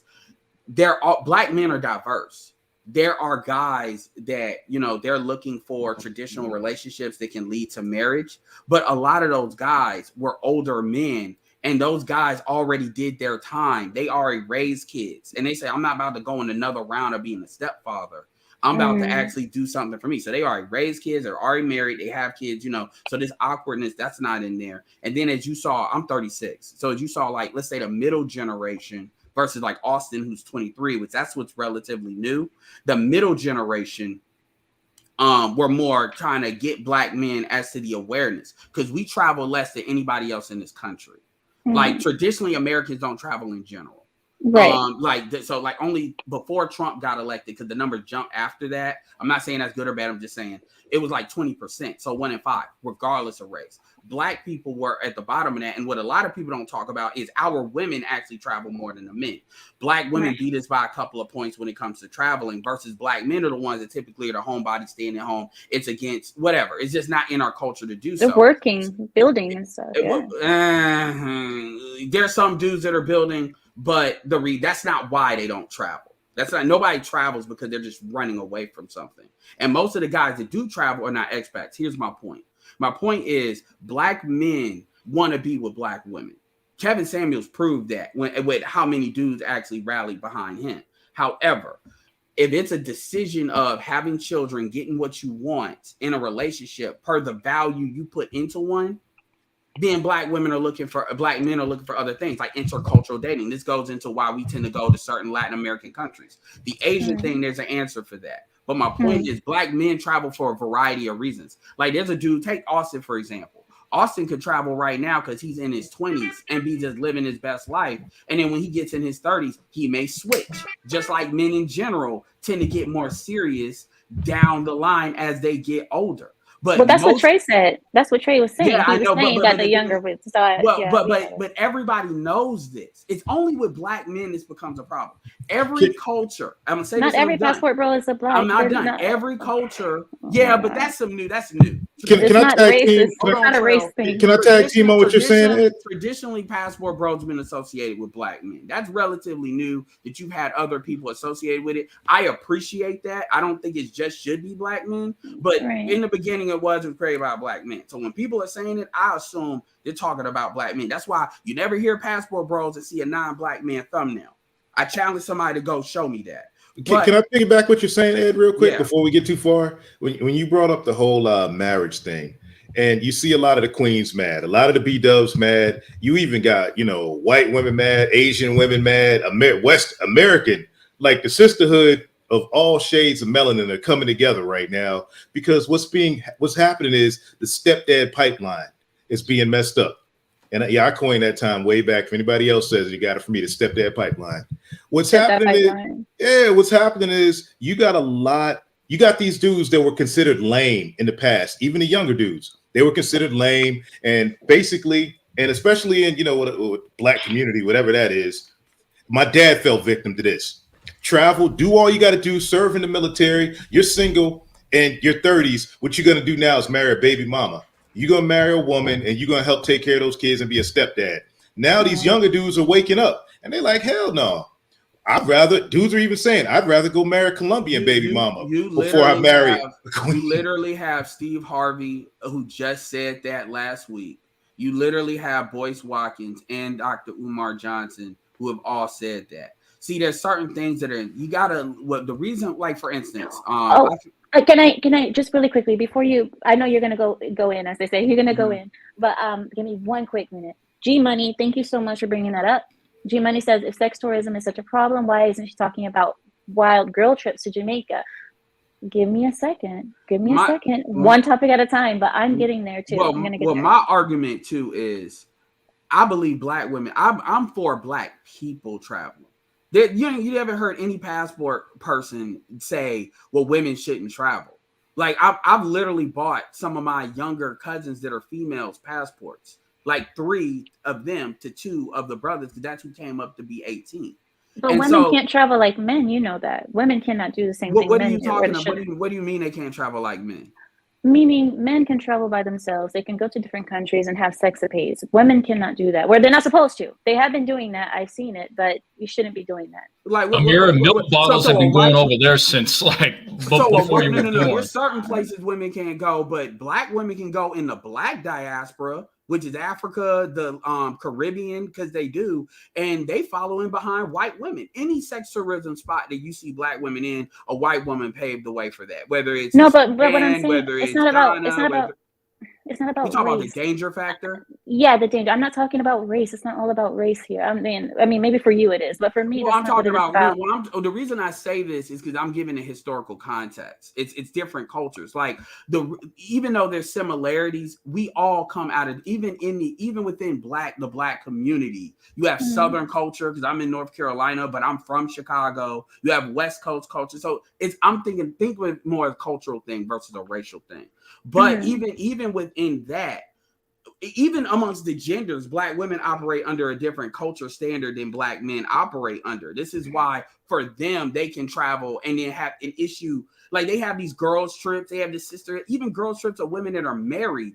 Yet with men, it's this argument of you're abandoning the black family, even though you don't have children. Now it doesn't never get talked about how a lot of black men are helping to take care of their elder relatives, like their mother, their father, their grandparents. It's about how are you taking care of these kids that you did not make. And the truth is, again, a lot of guys, most guys that travel, at least black men, they have already done their time doing that. They're like usually in their late 30s, early 40s. And that's what it is. But the point is the women do travel. So regardless of the danger factor, they do it. They've been doing it. And at least in the places that they go, they believe they're safe. Because my argument is why are you traveling? They believe that. Exactly. But they're not. And that's the problem, especially I'm not going into that. Mr. Justin Idea. Welcome in, Mr. Justin Idea. Do you have anything that you want to say? How you doing, Ameera? Hi. To the panel, how y'all doing today? Y'all doing all right? Hey, immediately when I seen you on, I had to get on, and the topic is amazing. The whole idea of using the term lie is, just like the other gentleman said, it's a very strong term, but we can break that down very easily. Yes, the older generation are the ones that are generally mostly traveling because of the fact that they've done it before, they've done the marriage thing before, they have their kids already fully raised, and they trying to have their time in the sun with peace with a woman. But the younger generation haven't. So especially when you have somebody that's young, that's the face of this movement, so to speak, and he's only 23 years old and haven't really been married, don't have the experience of makeup and breakup, don't have the experience of how to weevil and making decisions as a man in a relationship. Those are difficult things for me. But what does that have to do with a YouTube? Like that's YouTube that got him where that is. He wasn't elected, and like let's be the record straight. Austin doesn't even claim passport bros anymore. So it's basically okay. Hold on, anymore, sir. And I know you trying to validate for your friends and all that good stuff, sir. But I'm talking about the matter at hand. You have younger generations that are. When you a YouTuber, you an influencer. You influence people's perspectives, the ways they think. So how in the world you gonna come on here and say, "Oh, well, he used to do this, but he don't do this no more"? It's too late, brother. No, The genie's out at the bottom. dude. Understand? Because this brother to brother. You basically Please don't saying start that. Please don't. Please hold on, brother. No. What you said is Don't start that. You're not my brother. You're not my brother. So let the record show that there, and that makes sense when you're throwing other dudes under the bus. Because, and also let the record show that it's all these other groups. It's all these other groups in Passport Bros, but it always comes back to black men. I got a question. Show me what other race a guy have you seen that's traveled, is young, that you don't like what he has to say? I could tell you that the dude that got me into it, Swoop the Nation, him and his homeboy. I don't know any of y'all remember. He used to be on Roosh V's blog. He was one of the mods. Swoop the Nation. Passport Bros. Passport Bros is relatively a new thing. That's what I'm saying, bro. This is all Passport Bros. Is just a bunch of young dudes stunting.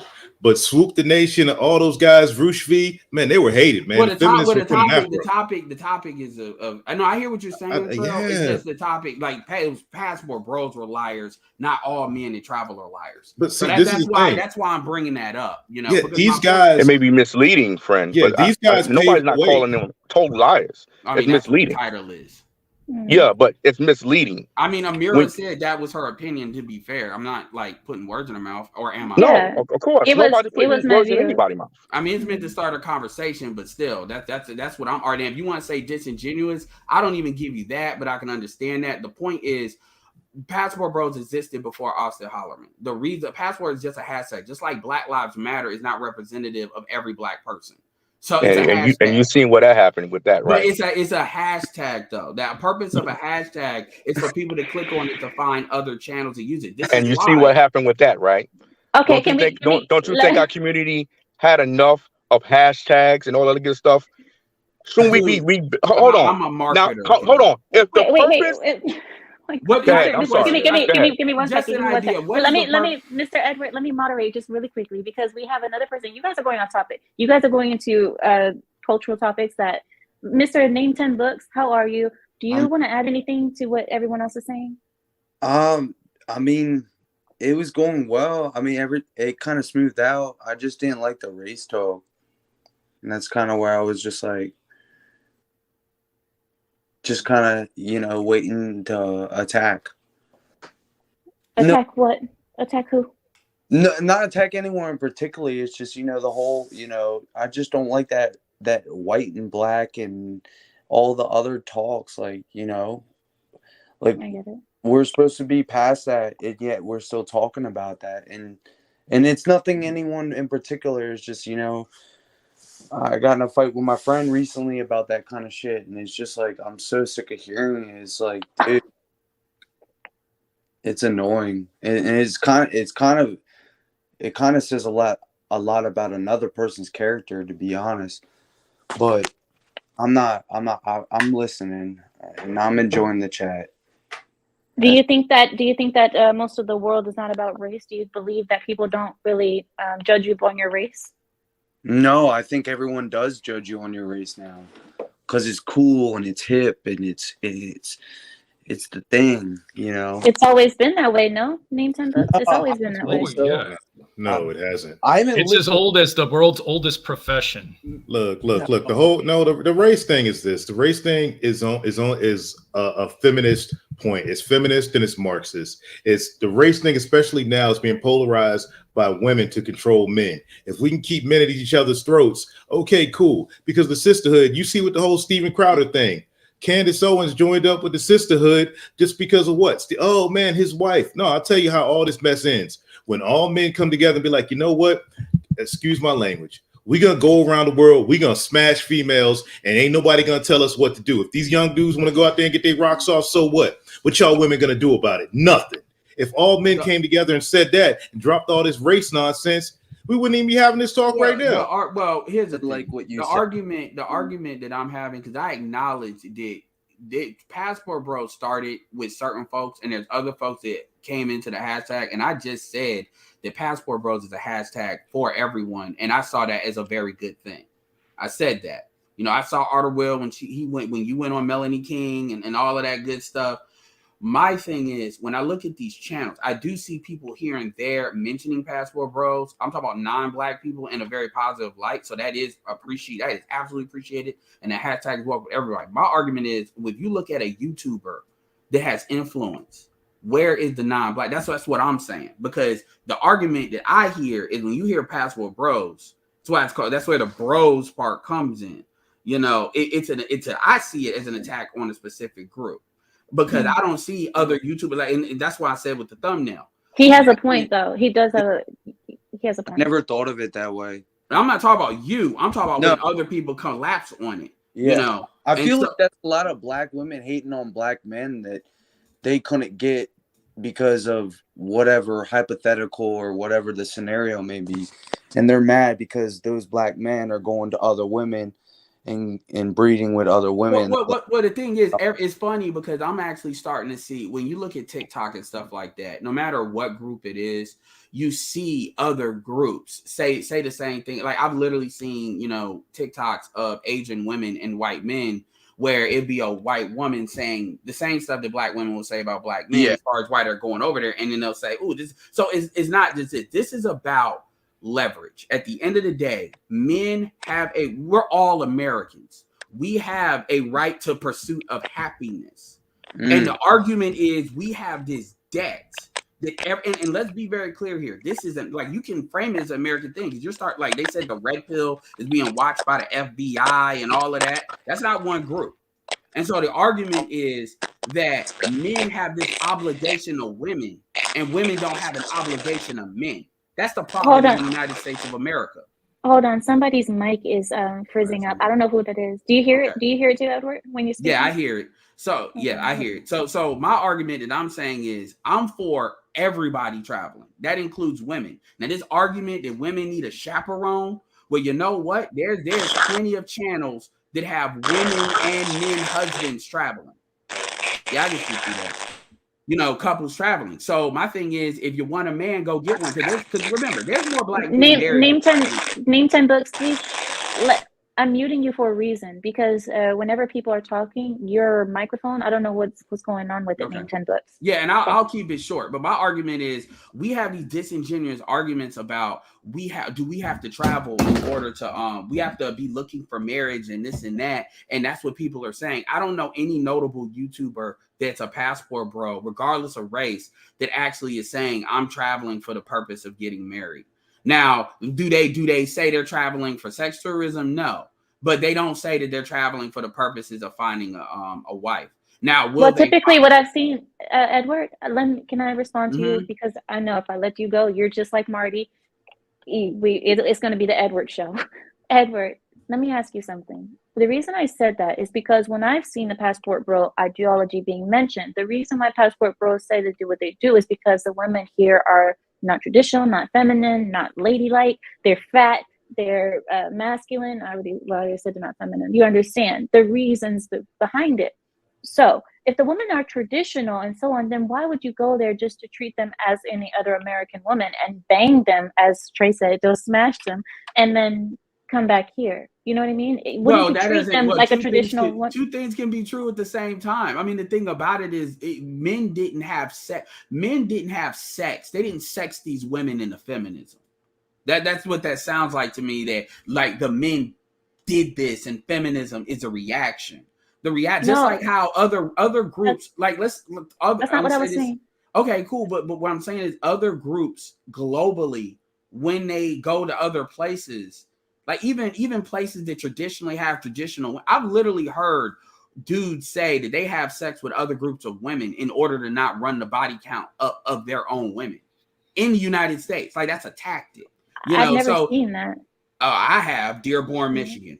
I've seen it. You know, I've heard it for directly. So my point is, people globally, remember, Americans. Wait, Dearborn is Arab. Dearborn is all Arab. Well, that's one place, but I've seen that, you know, in a lot of different places.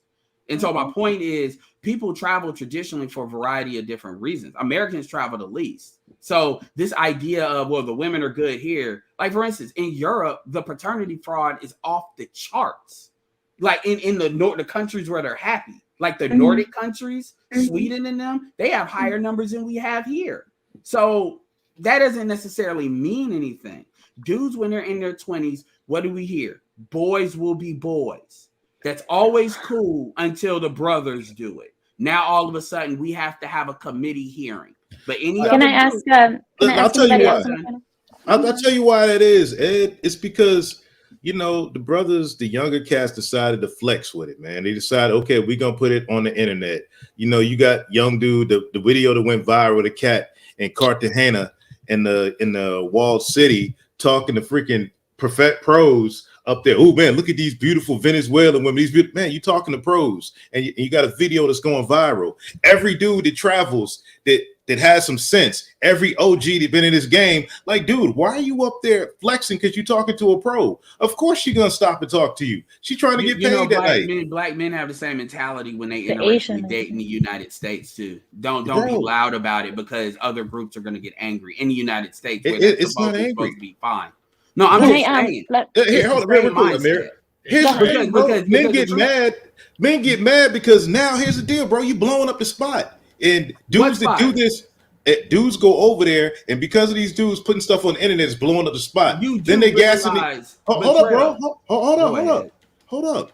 Brothers tend to overspend. So what happens is the local economy, now the locals got to pay more. Now the OGs got to pay more. I hate my wife back home. I used to come over here for this trip, enjoy myself. Man, I used to pay $100. Now I got to pay $250 because Poop don't know how to daggone keep his wallet right. And I'm not saying, I'm just keeping it a buck. And anybody in the chat can get mad all they want. If they want to be a Puritan, they can get mad. But this is how the game goes down overseas. Marty can back me up on this. There's about 70,000 Americans in Brazil.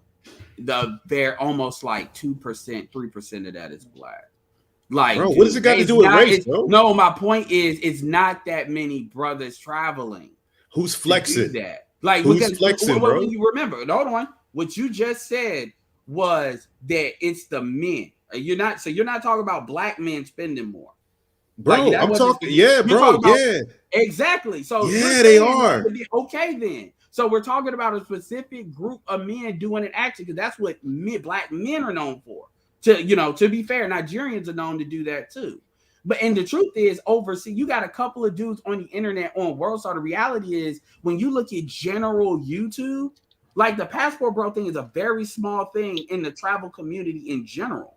There's much bigger travel channels, they do the same thing, and it's not a big deal. I'm not justifying it, but it gets extra attention for everything you're bringing up. I can show you a same channel almost 10 times larger doing the same thing. We had these, and it's not a big deal. And sticking with the brothers, you had channels like Philco versus the World, which were brothers and stuff, and it's a big deal. Now, the reason why Austin scared a lot of people is because he was young. Because if you see dudes, all right, yeah, go ahead. No, I get, look, cutting me off, I'm not gonna have an issue with that because I know I talk.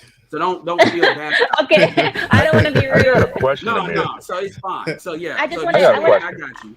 I just want to get the rest of the panel in because everybody else has been kind of quiet. No, Mr. Yeah. Just I got a question, Ameera. Yes. So some of the OGs on here that are, I can say, knowledgeable about the passport bros, what was the main objective in the beginning? Like, because you hear a lot of different things. One is, hey, I just want to go off and have a decent woman. It doesn't matter if I get it from, because I can't get it in the States. Let me go off and get it in another country. Hey, and I'm gonna go off and pick a colored woman because, hey, if I'm a black man, if I be with somebody else, it's still gonna be a black child. So it is what it is. I'm just saying that's what you hear a lot about. So I'm trying to go off and be fair and educate myself, and hopefully you educate the viewers as well on what was the real foundation and principles of the passport. Okay, I know everybody. I know the guys have to answer because this is their field. But let me tell you from a woman perspective. What I saw was from the beginning, especially on Lapeef, like in my early Lapeef days, it was something that was already brought up for marriage. We always spoke about it like, okay, the men are going to different countries to get wives. They're not looking for just fun time. They want women. And then later on, I see that it's more about fun or something like that. So I don't really know where the beginning or the origins is. And maybe I have been misinformed. which I don't mind saying that. I don't mind saying if I was misinformed. Men, where did this originate? Or what was the original purpose? Rather? I mean, I can answer it, but I mean, I've talked a lot, so. I'll tell you, no American brother is alive today that can state the purpose because, like I said, it started. What is that? The Treaty of Versailles did end World War I. That's when this went mainstream. Modern passport bro movement started. That is when it started. Ameera, if you really That's want not to know the correct, original passport bro, it'd probably be Frederick Douglass. No, who was that No. guy? Who was that guy in the Bible? Who's that guy in the Bible that God told not to be with the foreign women, but yet David? That was Solomon. Oh, That was King Solomon. Solomon. but he couldn't help but have lust for him. That was King Solomon. Kind And of cool, you know. Yeah, and my man, my Justin idea, bro. Here's the thing, man. Brothers can talk all that nonsense out the side of their mouths that I'm going to Cambodia to find an Afro-Cambodian women. No, when dudes hit the ground, they going for the baddest, lightest thing, smoking. They going for the good hair. They going for the most exoticals, bro. These dudes, when they tell, I'm looking for Afro Latino, man, they capping, bro. Edward doesn't like that. And so, my friend, You're disappointing me, Trey. when you have that situation, and I understand that we have a lot of disgruntled men, especially black men in this country, that's trying to go off and get a fair shake properly, you know, in a good relationship. But sometimes it comes off seeming like some of the individuals that are speaking sound like small little boys instead of grown men that can handle any situation. I'm just saying. Who are we talking about? Who are we talking about? Can we name names? I don't do that type of stuff. I don't go over and disrespect people like that. No, it's not disrespect. If we're talking about somebody's talking a certain way, we're just saying name names. This is Marty. I name names. Okay. So name names. I don't have none off the top of my head. All right, so we got to talk about things that we can spit off at the top of our head. Otherwise, just jargon. You see what I'm saying? I mean, he's communicating overall. I mean, as a marketer, I understand this. I mean, you're talking about if I ask you questions about how do you feel about a product or service as it's presented to you. So I get that. But the answer to the question directly, awareness. That was the purpose of it. Black men travel the least. And I get it that there's other groups in it, but the reality is because of our culture, we travel the least and we have own, and I'm not blaming another group, by the way. We have our own internal stuff as far as how we view it. Dudes don't even go from the West Coast to the East Coast, north to south. So this is not just domestically. So, well, I have too. But my point is the purpose of it was your greatest power. The thing they cannot take away from you in America. Now I'm talking about any man, any race, is your power of choice, your liberty. And the thing is, when you operate just like with cell phones, remember with cell phones with Sprint, T-Mobile, and all them, how you used to you got a phone for free, but you was locked into a plan, and then they eventually blew that up, you know, and they allowed for the prepaid companies to come in. So now it's created a market, you know, with you know, different budget phones, but the technology is right up to date. Are you comparing women to phones, Mr. Edmund? No, I'm comparing. It's choices. It's all choices. Yeah. They're all a free market. I can compare it to cars where Americans wanted to buy Ford and GMC and they didn't want to buy a Toyota, but they got tired of Ford making trash cars, except for the F-150s. That's why people still buy F-150s and the rest of the cars they had to catch up. It's the same thing. When you don't give the people what they want, people are eventually going to look for another market. So my thing is and it's not even about sexual access, because the argument too is it's all about sexual access. No, it's not. The reality is the United States is a country and there is the world. And as Americans, we have the strongest passport. Only Germany has a better passport than us. So you have all these. Not anymore, bro. Not anymore. Okay, so fine. We're at least like four. You're gonna give me that fourth or fifth. My point is, you have dudes, regardless of race, that for whatever reason you have a bigger pool when you're tapping the globe, and then it just becomes what you like and what you want your legacy to be like. Also, Trail, yes, a lot of brothers are dating Afro-Latina women. This is why they go to generally those Bro, what countries. is an Afro-Latina, bro? What is one, man? I'm married to a Dominican, man. She'll come up here right now and laugh at you talking this Afro-Latina stuff, bro. It doesn't exist. Afro-Latina is this. Afro-Latina is a chick that realized that brothers are coming over there. It was lame in the U.S. Hold on, real quick, bro. Here's the deal. You got lames, dudes. I'm not saying these dudes are considered lames in America. I wouldn't call them that, but they go to other countries, and these Afro-Latinas that were Dominican or Colombian one day realize that these dudes are being played by this diaspora talk. I got a question. Hold up real quick. Yeah, these lames come over there. All right, here's a lick coming. He's all in this blackety black stuff. All right, this is my ticket out of here. I know I like lame. Because a lame means different things in different. Okay, that's deflection, Ed. No, it's not. Gentlemen, come on, bro. Gentlemen, please, give me a minute. We have a new guest. We have a new guest to the panel. Let's let him dip his feet in the water. Hello, Mr. Yeah, let me just thank you, Ameera. Let me just say something real quick. I think this is a ridiculous standard that people are trying to hold guys who want to go overseas. It doesn't matter whether they're going overseas to have sex, to have fun, to find wives. It just doesn't matter. It's a ridiculous standard to say. You are so wrong for that. Huh? No, it is. Lapeef, I was saying Lapeef because he just put the banner down at the bottom. Yeah. So that whole thing about passport bros being a lie. I mean, you're doing stuff. You're saying something about a group of bros. You have no idea how big that group is, who's comprised of that group, and that they don't have growth. I mean, I just think if we're just talking about black men going overseas, first of all, with all the crazy stuff that's going on in the black community, I give guys credit to get a passport and go see other lands. The thing they need to really do is make sure they don't just, they get into the culture, they expand their horizons. And if you're a young man, you're going to fool around with some chicks. Now, whether you should broadcast that or not is stupid, but this whole thing that they can't go overseas and have some fun or have a girlfriend that they're not marrying, that the only thing they could do is go marry to make some kind of virtuous men out of that's not real life. We don't even do that here in the United States. Mr. Payne, yes, I get what yes, ma'am. I'm sorry. Yes, sir. Wow. I'm sorry. Man. When did I grow a beard, sir? Okay, wait. So I understand what you're saying, and this is a misconception. That's not what I was saying. That I didn't say that there's anything wrong with men enjoying themselves and doing that. In fact, like I said, I'm all for men being men. You guys know me. You guys know me like 2 years already. I'm all about men being men and women leaving them alone. My point was, why were the men saying, I want these traditional women and so on and so forth, but then going over just to do the same things to them that they're doing to the women here? It's confusing to me. Let me just answer since you mentioned to me. I'm going to give me my answer. It's not when you say, why were the men? It's not, it may have been one or two guys who said that. It's not the men.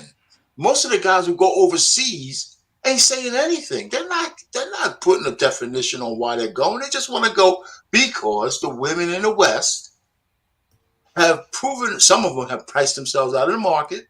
Some of them, even if I wanted to just have a girlfriend, I'd rather have a fit, a friendly female, right? And whether I'm gonna marry her or not, the way she interacts, the way we interact with each other is just better, right? For some of these guys.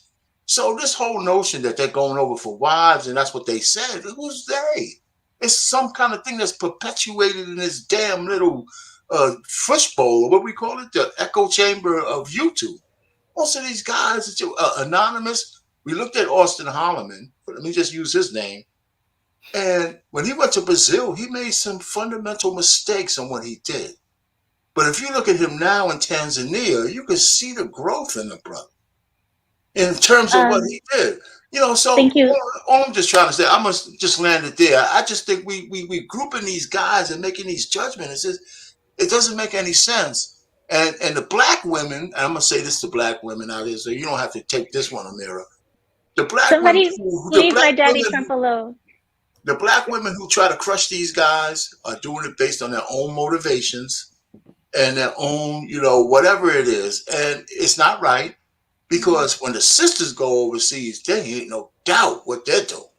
And they do promote it online. This idea, like mocha. So that's I'm gonna just land it there. I wasn't gonna stay up that long. I said a little super chat in and stuff, but I think they want to respond to you, Mr. Payne. I think Edward would like to respond to you. No, I'm not responding. I'm just picking like Mocha Fest, Urban Escapes.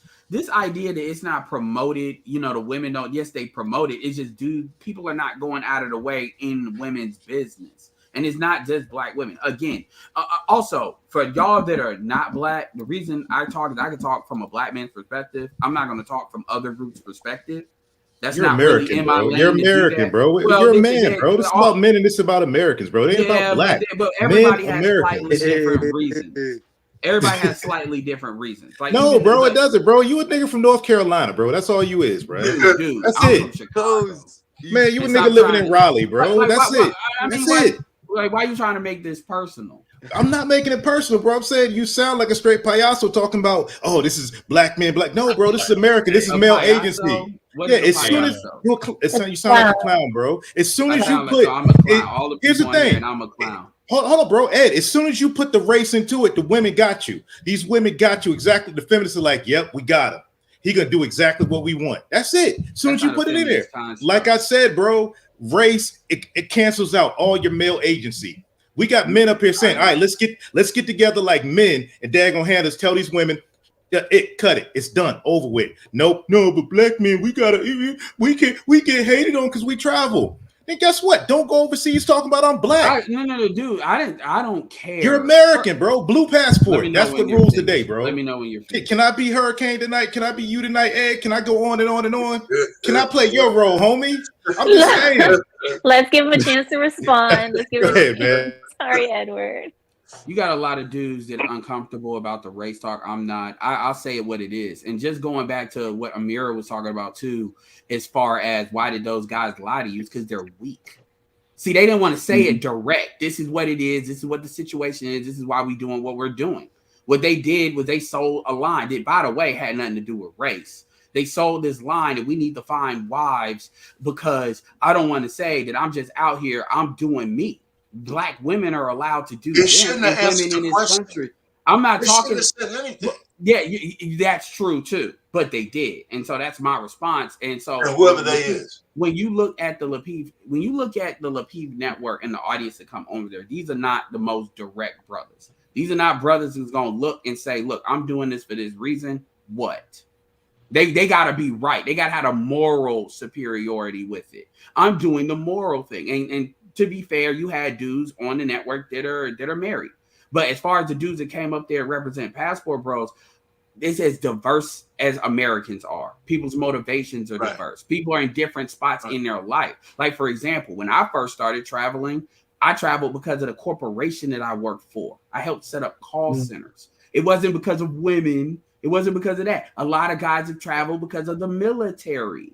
You know, most black men are not just getting up and traveling because of the women. And that's another thing, too. I date here and I date outside the United States. It's something that augments.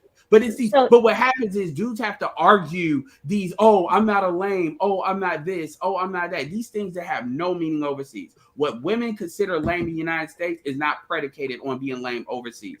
And overseas, if you're broke, you're lame because it's a class thing. So anyway. I get it, Mr. Edward. You know, wait. Okay. Trey, 1 minute. Okay. So basically, so to calm down my idea, or to shut down my idea rather, it's not about marriage. It's about men going off and having fun in different countries. That's it. That's what the Passport Bros ideology is. Ameera, it could be all of the above. Yeah, I mean, some dudes, that's what they're looking for. Well, somebody said, and there's people in the chat saying, who said anything about marriage? It's not about marriage. And now I have you guys telling me it's marriage doesn't sell. Y'all fellas, marriage does not sell. Bad chicks with daggone nice bodies that aren't wildebeests like here in the United States sell. You put them on thumbnails. You follow them around. You talk to them you put cameras up in their face. You pan out to their body. That's what sells. Who is you? A dude. Oh my God, Edward. Hold up. A dude walking down the aisle with his bride and daggone groomsmaids, that's not gonna sell. Hey man, yeah, this is what I did to get married, and we're gonna live this life. That don't sell. You're not I gonna get follow at views least from 3 that. Passport Bro channels that are married. Right. Yeah, they ain't gonna get the clicks though. They're putting a bad chick. Everybody's not on here for clicks though. Yeah, some guys. Exactly. I mean, everybody's not on you. Like, Well, seriously, though. okay, so who gets the Black attention? Filipino The dudes TV's with got a following. Yeah. Love dudes- Dre. What is it? Dre from Love Crossing Borders. He's got a good Exactly. following. We got somebody from Thailand. No the guy Excuse from is going to be next up. Yeah. But who is this about? It's about the dudes. This topic is all about the dudes that are flexing right now. That's You're why this talking comes Austin. about. You're pretty much talking about No, Austin. not Austin. Not even Austin. The other So who channels that else? promote it. Name names. But that's Who not what else? the title Because I watch says. The title Passport is a Heavy. I general watch The title. Grill. I watch Passport King. But That's she's who I got watch. Austin. Here's the thing. But I watch one Master Austin Teacher. is the topic because the thumbnail is Yeah. Austin. The thumbnail has Austin on it. Yeah, that's true. Right. Yeah. Can't get around it. So it's not even fair to even the brother. Even he tried to disavow himself from being a Passport Bro. But I don't think he could do I that. understand why. Well, because But one, the point, I'm sorry. Let me just say this: Mhm. the title itself is a general title, right? Not forget about this. This is a thumbnail. It just says that anybody people who click based on travels, thumbnail. it makes you get the impression that these It's not a guys- clickbait, sir. It is You my know- opinion. No. Well, here's the Oh, thing. but Yeah, and people click Nah, more on Ameera. and by the way, people That's click fine. more on thumbnails than titles. All right, so Right. but the thumbnail with Can I- Austin, then if it's Can I talking about say something? Austin, yeah, I'm gonna shut up after the. If you look at Austin and you follow him, you can see his progression through getting more mature as he's going through Asia and everything else. If I can see it, but maybe y'all can't see it. He's even purposely not even trying to talk to women in some circumstances because he wants to move away from the mistake he made in Brazil. Okay, he's being careful. But- Yeah. But But regardless, you know, go ahead. that's the progression of manhood.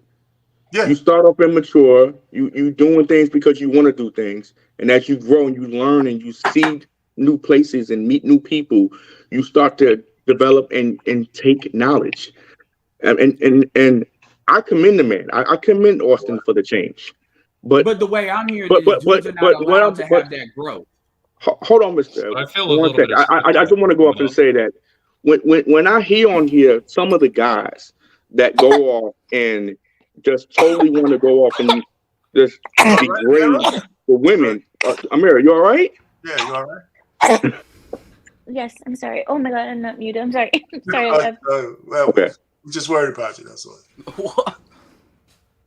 Go ahead, brother. Okay.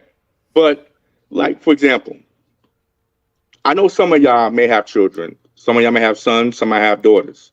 Your children are your reflection of your work going forward, period. No matter if you're black, white, whatever. Mhm. So we're talking about changing culture, changing society. That starts with your children. So you're going off and complaining about the women in the West. Well, guess what? You live in the West. Your daughter lives in the West. So when you say these wildebeests, are you talking about your daughter, or are you just saying, "Oh, I'm excluding her because she's an exception to the rule"? Yeah, I she- came back to wildebeest. Was that directed towards me? All my Yes, it daughters, is, sir. all my daughters Yes, it are is, thin, sir. bro. Oh, I'm I that raised- type of dude. Yeah, I raised my daughters, bro. You know, father, daughter. They Uh-huh. don't do Yeah, any of that. I do the same thing. Yeah, Uh-huh. they're not. They're all thin, bro. But hold on for a minute. So when you just disrespect these other individuals that possibly could be in their family that are heavy and whatever. Fuck them It's- hoes, bro. There Huh? you go. I don't give a fuck about them hoes. I So mean, what? a problem. See, a but see, problem look, you do, see, you see, do. there you Not go. talking- Hold on. not Yeah. talking- There are you go. What, bro? There you What? go. This is a great Running in your idea. feminine Hold energy, on. my friend. Here's There you go. Running in your feminine energy. That's feminine energy because I'm like, Yes, fuck that them is hoes. feminine energy. Why, You want to know bro? why? Because do you we care rolled about off your them? tongue so easily. Oh, Niggas- fuck niggas these is hoes, dumb. man. My nigga, fuck them hoes, bro. What, man? Just look at your knowledge. Look at you. Man, my nigga, fuck these hoes. Yeah, wonderful. Hold on. First of all, Beautiful. you can't He's just solve looking a for a gotcha problem. moment. You can't solve a problem you don't acknowledge. Like, you literally have women that are telling other women, you can be like Lizzo, understanding with diabetes and like, you know, shout out to Alan Roger Curry. He died, but he had diabetes. Like that stuff is real, even with the women. So these things, health is a very serious thing. I take that very seriously. Yeah. And the thing is, for you to say I do something or too. calling somebody a name versus if you ever seen the movie Soul Food and what that story is actually about, Yeah, I'll it- say. like, I know so what it is. yeah, so calling somebody a name, I'd rather call look, I ain't got no kids, but I got younger cousins. And let me be very clear with you. I'd rather tell them what it is than them to find out and really find out. I'd rather I tell them a name than life tells them, because life doesn't care. And hey, no, cousin, and no, hold on. auntie, mom, you look like a wildebeest. Lose weight. That's it. Lose weight or die. By the way, and there's another thing. And hold on, real quick. Traditionally, at least in our community, it's been the job of the women to do a lot of that harsh, heavy-handed criticism of the younger females. And that's true. That's true. That's true for most cultures. When it comes to heavy-handed criticism, when the men come in, the men are coming in to change some stuff. But generally, it is the shaming, and this is true for every group, so I'll fall back on that. That's true. Of the shaming of your aunts and your moms, did they do that in the background to keep the girls in line on certain basic stuff like that? That's why women don't like telling other women stuff, because they know that echo of shaming is coming.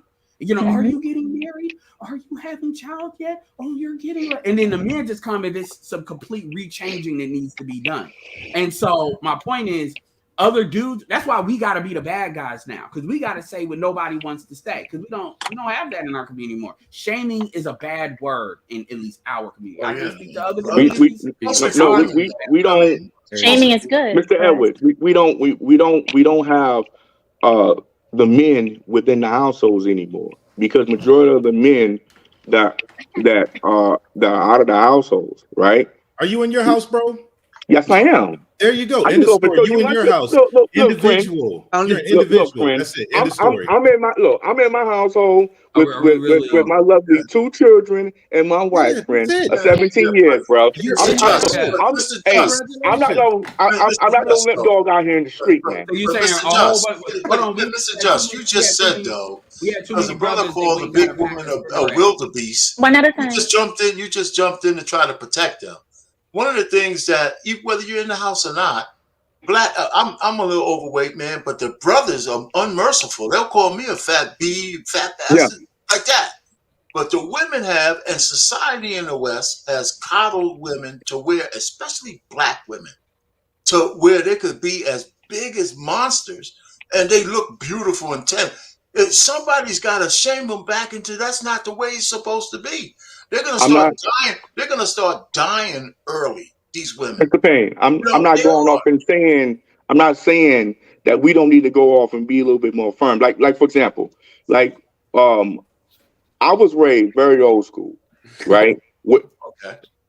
Where like I have to be the leader of my household. So I'm literally teaching my wife knowledge that I've learned, pass it on to her, and she's talking with the children, especially with my daughter. She's only 2, but you know what I'm saying? She's going to be passing that on and talking to the children. Hey, son, you're a little bit overweight. You don't even want to do that. You know, la, la, la, la. I tell my son firmly the same way, too.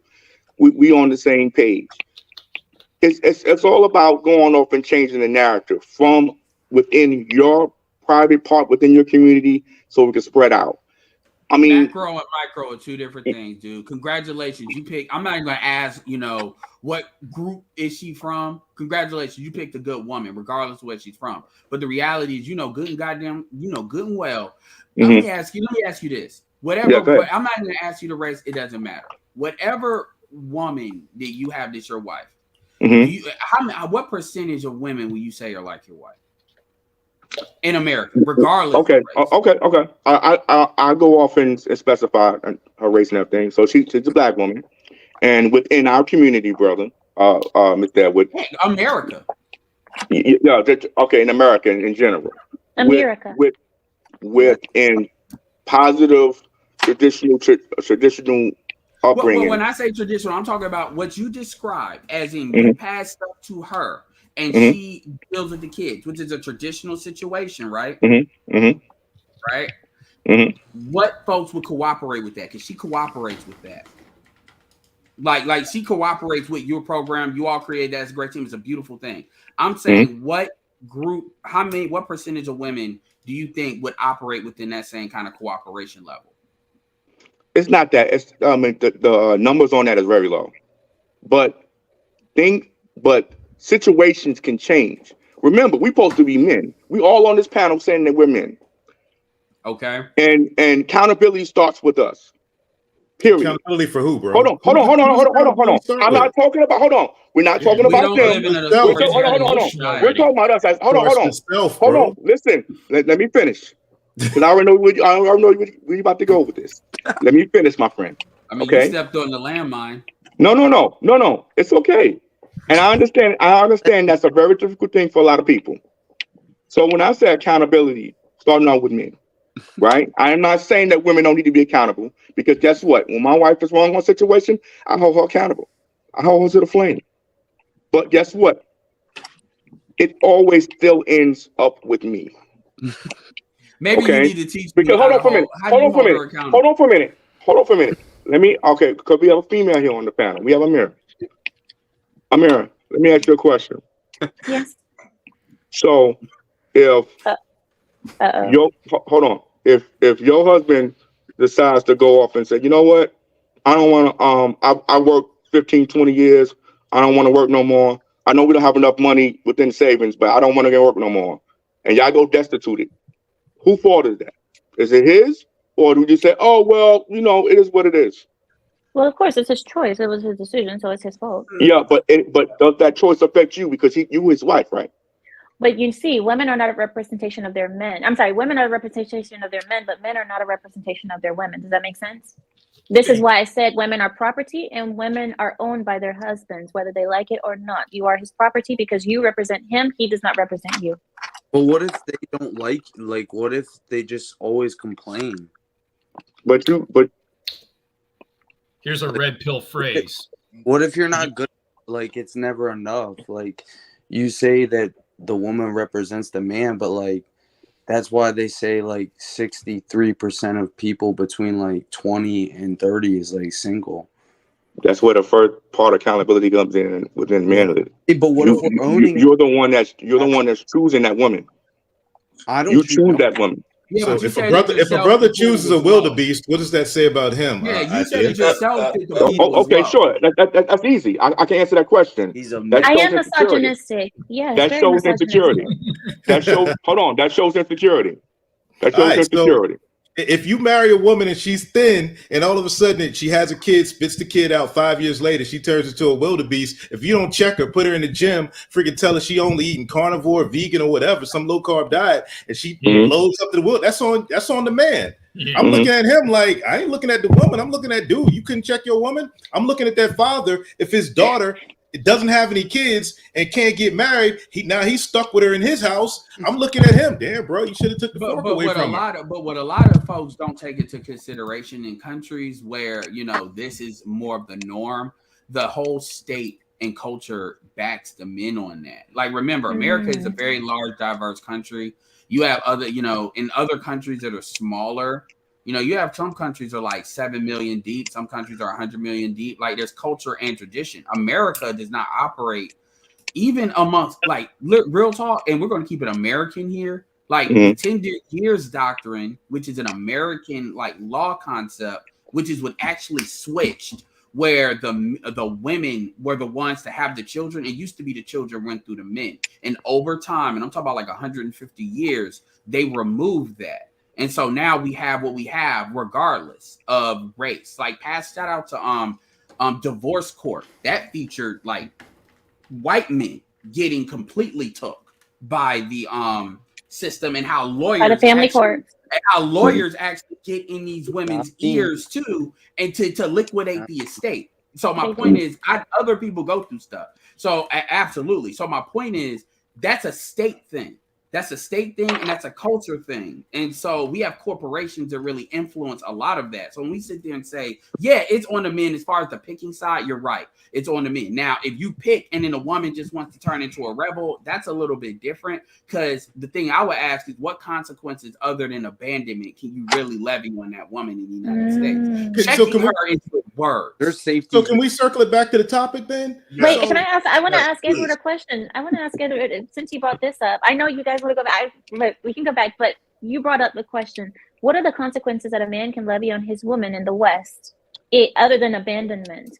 And do you tend to agree with me that men should be allowed to discipline their wives?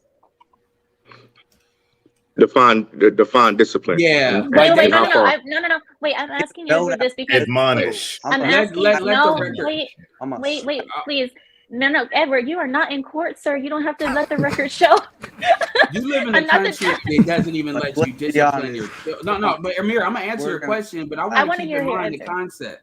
context. In this country, they're not even letting you discipline your children now. But to answer the question, what I think is men should be able to walk away from these relationships and without any penalty. That's what I think. Do I think a man should be allowed to put his hands on a woman? No. And what I think a man should be able to do is get a pack of cigarettes, and the child support system doesn't come after him. That because the thing is that gives her an incentive to stay. So if we get the child support court out of relationships, people are gonna learn how to pick. You know, if women, like for instance, take somebody once you get money, your ability to liquidate that estate. You know, if you don't have that there, because guess what? Women can work themselves and make their own money. See, back in the day, they couldn't do that. And that's why those laws are based on. Now that they can, and they can be just as employed as men if they want to be, it's not as much of a problem. So no, I don't believe a man, but I do believe men should be able to get ghosts in the state, not chase them. Yeah, I believe I have the same thing. I just want to make one quick statement. Brothers abroad, if you want to come on, you need to show me your face or just wave to me first, and then I can let you in. Oh, it's a.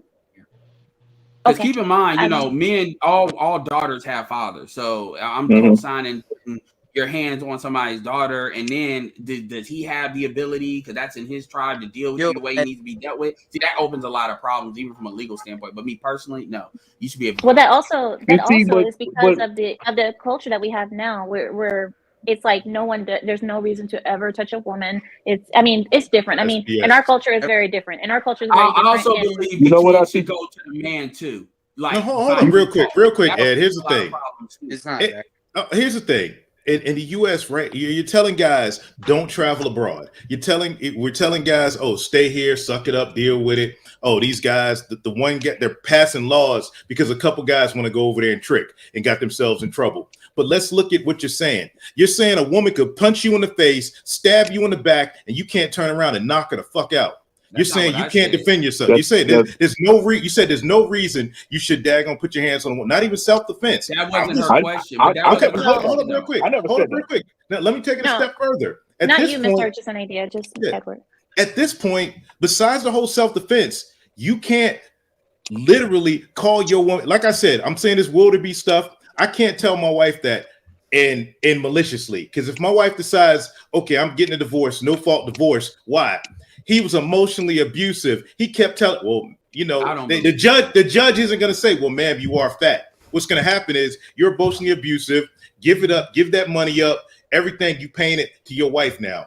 And so you're going to tell a young dude that sees all the men in their family, that sees all the men all over social media and TV, celebrities getting ran through like that. Then you're going to look at him and be like, no, don't travel. No, dude, go do you. Dip out. Well, I'm all for a free market. Like the thing is, like I said, I'm all for women traveling too. But the issue is women know that they can't get the same outcomes because they're looking to get. Men understand that there's an exchange. Even if you want to say a dude is lame, a dude understands he has to make up for that with something, whether it's money or something like that. Men understand that. Women don't understand that. Women want to show up like it's a fast food restaurant and get. But as far as the self-defense thing, yes, men do have a right to defend themselves, in my opinion. But the question Ameera was asking is in the context of a marriage, of discipline.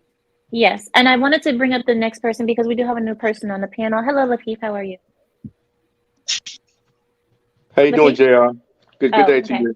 So I want to get the next person who just came on, Mr. Brother Barat. Welcome in. Is there anything that you want to add? Yeah, of course. First and foremost, I consider myself a pastor, bro. Sir, that's not just me.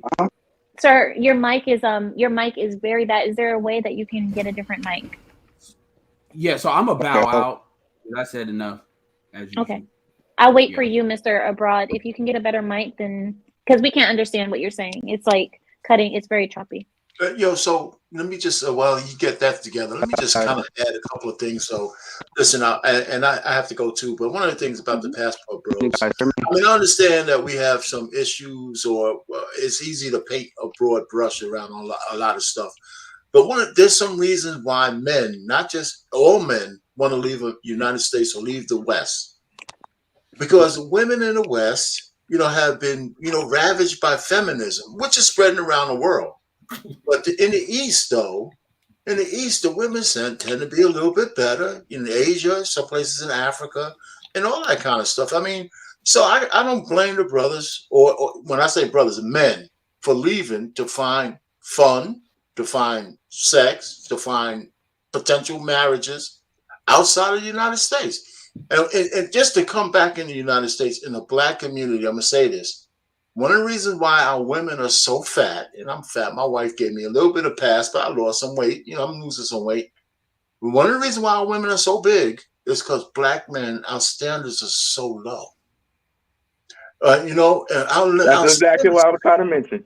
Our standards are so low that we accept women as they are. And we've been so coddled we've been so brainwashed. Not just brainwashed. Y'all, not us. Y'all, not us, bro. Babyhood thing from generation to generation has an impact where men are used to just taking women as they come, especially in our community. And you see the biggest, toughest Black guys sitting down here with a 2-foot woman smacking him around, and he's like, "Oh my God, I don't know what to do." It's the matriarchy, bro. You don't see that. You don't see brothers with base fathers with fat chicks, bro. So like I said, my wife is still nice weight, but I'm 65. I'm 60. I just signed up for Medicare. Jesus you do Christ. Not look 65, sir. Let me just say and so that. I've been married for 35 years. Congratulations. Wait a minute, listen. This is my picture. Then I turned into Shrek, and my wife still loves me, right? So so the bottom line is, listen, I try to separate it because white men, first of all, white men and Black men have a lot in common with how women treat us here in the West. And I try to tell people, if there's a common ground where our quote unquote arch enemy, the white man, is, we can find a strange bedfellows and talking about how women have degraded the country and have common ground between the two of us. Thank you, Mr. Payne. From the feminism standpoint. And that's something I am going to bring up. I promise I will bring up that topic, but I can't talk about every topic on one show. Oh, that's it. I'm going to land it there. Hey, everybody, thank you for letting me up. Thank you so much, Mr. Payne. See all you guys later. All right. Have a good night. Shout out to Will. Mr. Payne. I'm going to head out right behind him, Ameera. I got to take off too. Thank you, Trey. Bye-bye. All right, take it easy, yo. Bye-bye. I was gonna say shout out to Mr. Payne, at age 65, because there is a cornball who's 58 years old who is shaming the passport bro movement. He lives in Uganda. He's 58 and he looks a lot more older than Mr. Payne. He actually looks like E.T. Will, we cannot do that here. Okay. See, Will always gets me in trouble. Are there any closing remarks that anybody wants to make before I close out? Because like I said, I understand now. I got it. I think in America, if you get a girl pregnant, you got to marry her. And that would solve a lot of problems. And that's about it. I mean, too many options. People fucking suck. Thank you. Thank you, Name 10 Books. Thanks. I appreciate it. It was nice talking to you. Thank you. You guys. Have a great week. Have a good. All right. Mr. Brother Abroad or Brothers Abroad, I don't know if you got your mic set up here. Just call me Brother Abroad. That's why I have to call Mr. Maybe mute your YouTube and keep your volume on StreamYard on. Maybe that would work. I believe it's the Wi-Fi setup because mine has done that before too, where it's just, I'm sorry, Brothers Abroad. Is there a way that you can type what you want in the private chat and then I will say it if you like? Just type it in the private chat and then I'll say it because you are not understandable at this point. Anyway, the rest of you, what do you guys want to say before we close out? Is there anything you guys want to say? Let me get say this. First off, it's been an honor and privilege to get a chance to be on your show, Ameera, and also on the Lapeef Network. Y'all guys are doing a great job. Amazing panel. Mr. Will, Mr. Marty, thank you so much, man. Y'all amazing. I do want to say this, like, uh, all this here is heavy issues, no matter where you go.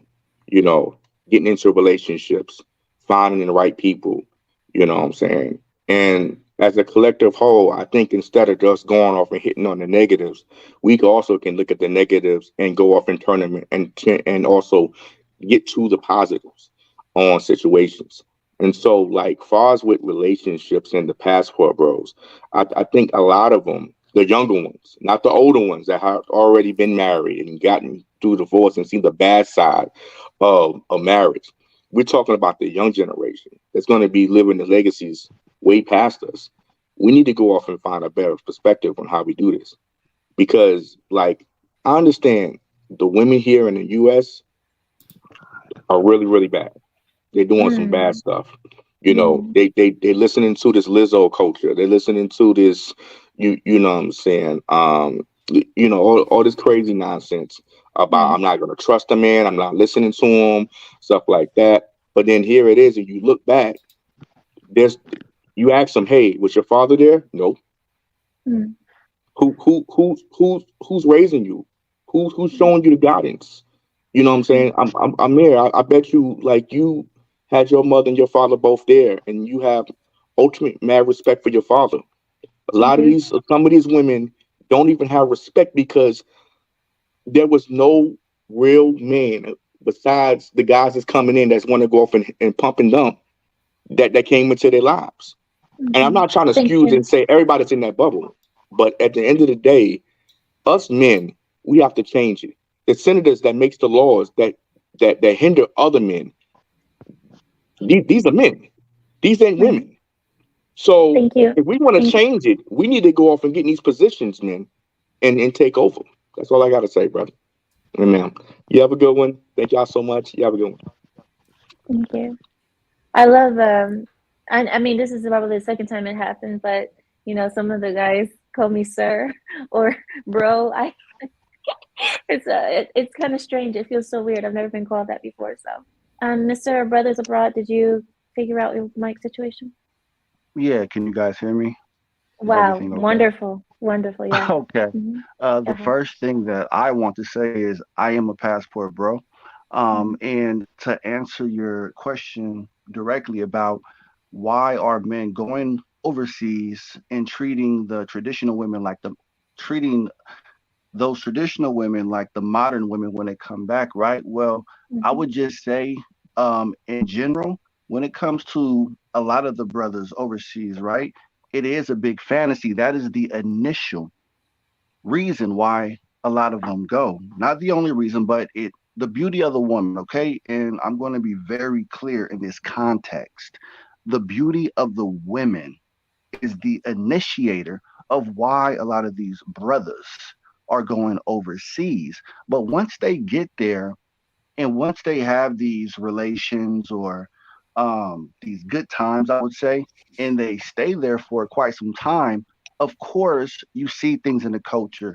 For example, the food, the etc. You know, the scenery, the language, because you're constantly around it. But I'm going to try to keep it short and sweet. The reason why this whole brothers passport bros is a big issue is because it's all about women have to compete for the men nowadays, and it comes to resources also. And let me give you a quick example. When brothers go abroad, right? They now have an abundance of options of women to talk to, and even women in Latin America. Let me pinpoint this. In Latin America specifically, they know that the ratio of women are a lot higher than men. So even the local men know that they have access to all of these women. So now that when brothers go abroad, they find this out also. So of course, when brothers come back to the States, they have a different mentality. And keep in mind, passport bros or whatever label you want to put on it is a very minute community on YouTube. And the reason why people are trying to latch onto it, because, and I hate to say it, but then again, I'm not, because I know that you brought up, well, passport bros doesn't only pertain to black men, but black men got it cracking. Black men put a stamp on it, and now that is hot. A lot of other ethnicities want to latch onto it and extend it. Now, when white men, keep it in perspective, white men have been traveling for eternity, right? But it never had a label on it. But now black men actually put the stamp on it. Why is it such a big deal in the travel space on YouTube? Why Americans or the Western bros are Well, now traveling? Go ahead. Mr. Brother, the reason why, just to keep it short and simple, because I do need to go, but the reason why it's becoming a big deal is because the men who traveled before, just like Marty said earlier, he said, there's a difference between a passport bro and a man who travels and enjoys, the local talent. But that's why, because the passport bros has a label and it also has kind of a mission. Well, it seemed like it did, but that's why, because there's a difference between men who travel versus this passport bro ideology. So can you just to keep it short and sweet, can you just reiterate some of the examples of the differences between a passport bro and men that travel? Just for clarity, that's all. Well, that's the thing. That was part of the show, because see, I thought that and I've been corrected, and I don't mind being corrected at all. If I was misled to think that passport bros was about marriage, then I retract that, because I don't have a problem with admitting I was misled. I didn't know exactly what it was. But, well, I'm asking wait, for two examples. No, I know. I'm gonna give it to you. Okay. The example that I thought it was marriage, but at this point, I don't really see much, except that the passport bros are typically more wealthy men, more richer men, and they can get married eventually, but it doesn't mean that they have to get married. With the traveling men, it's almost as if it's just for fun, as a hobby. And I don't think that the passport bros are doing it for fun as a hobby per se. It's more of a, I guess I can do it, so I will. I don't know. Do you see any differences between it? Because maybe I'm missing it. I would just say there are a variety of different reasons. For example, me, right? When the first time I traveled out of the country was in Mexico, aka Negrito Grande. And I was out there for a few years, but I've also been to the Dominican Republic and also Brazil. Now, I've picked up the language somewhat. Hablo español y falo portugués también. But I've actually done. Qué bueno. Habla español también. Qué bueno que usted. No, pero yo también hablo español, pues vivía en Colombia. Qué bueno. Gracias a Dios. So even though I share this lineage of passport bros, they have a lot of different reasons, but the initiator is the beauty of the woman normally, okay, for the majority of them. Now, like you said, the differences between a guy that travels versus a passport bro, I think passport bros just have a negative connotation now, just because of the women that they put on YouTube, whether it being a pro or a working girl or etc. The point is, she's a human being, regardless of her type of occupation, and she has a voice. Like, I don't understand why they are not coming out and speaking on this, how they like their lifestyle, etc. But I digress. No, but it's the end of the show. Marty, is there anything that you want to clarify with Mr. Abroad or Will? No, I mean, nothing in particular to, Will knows me from other streams and stuff. So my thing is just this overall, because I know you got to go. Just to answer one of the questions you probably had before, it seems as though the passport hashtag has a negative connotation. And let me just hypothesize why, if you would allow me for 1 second. I believe is because, and I've heard this play out in this conversation, because I do listen a lot. I listen way more than I talk, believe me. I hear cause and effect, like the Matrix, cause and effect. The passport guys are going over here because something the women did. And I think whenever you frame it like that, you automatically put yourself in a disadvantage, because, I look at things differently, and I can only speak for myself. Whatever I do overseas, I do here. You know, I happen to be in, I don't know what city you're from, but I'm from New York. It's very, you know, if you could do it here, you can kind of literally, I mean, that's a slogan. If you can make it here, you can make it anywhere, right? So Right. whatever it is I do overseas, I do here. And more importantly than that, I show my receipts here and abroad. So a lot of times you'll hear guys talk about going overseas, and it's always like a myth, a legend. This is what happened. Let me tell you this story. But the difference, and I'm going to tell you the difference between the guys who really do this and the guys who play at it. And Will knows where I'm going.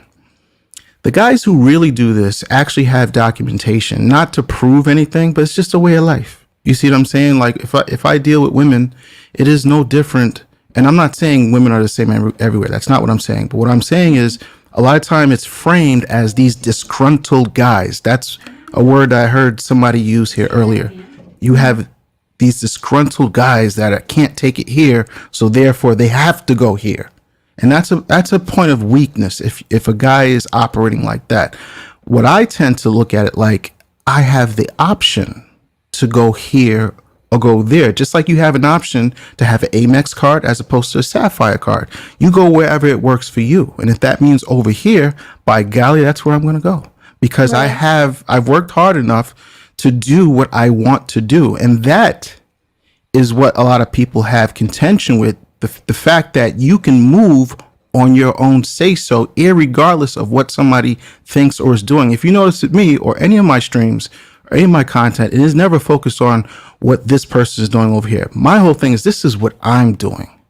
Right. But You if see you what I'm saying? notice, Marty, everybody is free at this point to move where they want to go, including women. And they've been doing so. And I recommend that women don't move like men. I don't think that that is the right thing to do, but I understand now. And like I said, in the beginning, now I understand where my misconception was, where I was wrong, because if I thought we weren't even speaking the same language in the beginning, because for me, I was like, all I know is that Passport Bro said this about marriage. They want to get married, they find tradition. And you were arguing the part about, you know, being free and doing what you want and because it's available and so on and so forth. So we weren't even speaking the same language. Well, And I'm that's glad, one minute, I'm yeah. glad that we got to this, because now I'm getting to the understanding that I was misled in the ideology. I don't understand it. I did not understand the ideology because I thought it meant marriage, and I'm wrong. So, and that's for everyone who wants to get mad. You can get mad, but it doesn't take many people will not admit when they're wrong online, because nobody wants to look stupid. I don't mind that. I don't mind saying I didn't know, or I was misled, or I saw something and I thought that that was what it was. So like I said, I'm not afraid to admit it. And yes, I was wrong. And I learned something new today. I learned that it's not all about marriage. And I don't have to judge the Passport Bros on just solely marriage, because that's not what it is. And Well, now I can defend the ideology against others if it comes to me in the future, because you guys know I get these topics thrown at me on other panels as well. Every panel that I go to, I get many topics thrown at me. So What, go ahead, Marty. what I would just add to, like, whenever you talk to somebody about traveling, let's just say you're on a panel, right? I'm not there. I might be in the audience, whatever. When people talk about where they've been, what they do, and Will knows where I'm going with this, show some receipts. And that alone right there separates the men from the boys, because it's either you got it and you can show it, and it's like, oh, these are the restaurants I go to. Me personally, when I travel, and Will can attest to this, I'm giving you business owners that are in the country, the dentists. I actually got my teeth veneers put in. That whole process, concerts behind the scenes that I'm going to, filming. I'm giving you the whole layout as to my travels. So I'm not just going there having a good time, even though there's ladies. Well, actually, Will, you've seen the video. There's plenty of women around, but that's one of my businesses. I do video and photography, so that accounts for that. But anyway, Thank you so much, Mr. Marty. yeah. I hear what you're saying about, you know, your travels, and I'm glad to hear that you go to the nice restaurants and you know, have receipts about places that you've been. Thank you so much for joining me tonight. I want to have a minute to speak with Will. Do you mind? Yeah, go ahead. Okay. Thank you so much for joining me, and I will see you on the next one. And thank you also, Mr. Brothers Abroad. I did understand you. I understood everything, and I got your chat in the private chat. Thank you, Mr. Brothers Abroad. Thank you. Highly appreciate it. Have a good night. Will, Mhm. I can't take you anywhere. I can't take you anywhere. What But did thank what you. did I do this time? I don't. Did I say? Will, I said something insulting to somebody. Yes, about you weren't somebody. that bad. You really weren't that bad today, honestly. But thank you for joining me. And I know that you see me often on the other channel. Do you think that I finally understand what I'm talking about now, or do you think that I was misled in the beginning, or what do you have to say In about? the beginning, I felt a little bit, and that's only because like the mainstream media posts a lot of crap about like what the passport bros are about. They already got the narrative already mixed up. They're not, again, not every passport bro is going overseas to get married. I'm still debating on that. I'm not a bro, obviously. Look at my skin. I do see that as a black identity. But if somebody says I'm a passport bro, like I'm not going to deny it vehemently. And again, the thing with Austin is he never mentioned about going overseas to get married or anything like that. He never mentioned anything about race. What I understand, because I know him behind the scenes, is that fit, feminine, friend. He pretty much followed the Kevin Samuels mantra, pretty much. He says he wants to be around feminine women. He's sick and tired of being around women who tells them that they are the table. And the thing is, when they tell him that they are the table, they kind of mistaken that living nearly their whole life on all fours does not make them the table. Oh my, see, Will, I tried to give you, let's get Will up out of here. See, this is the reason why I can't have him. I tried to get Will to just be good for 1 second, and then you just have to. And you know the thing, Will, I just never see it coming, because you'll be having such a normal conversation, and then it'll turn into, just because you're on all fours all the time does not make you a table. Thank you, Will. Thank you for joining me today. And yeah, thank you so much for joining me. And since you're a little bit more knowing about who I am than a lot of the people here, I appreciate you coming here and setting the record straight with me and not letting me just, be wrong the whole time. So thank you so much. Have a great night. You too. Thanks. Thank you.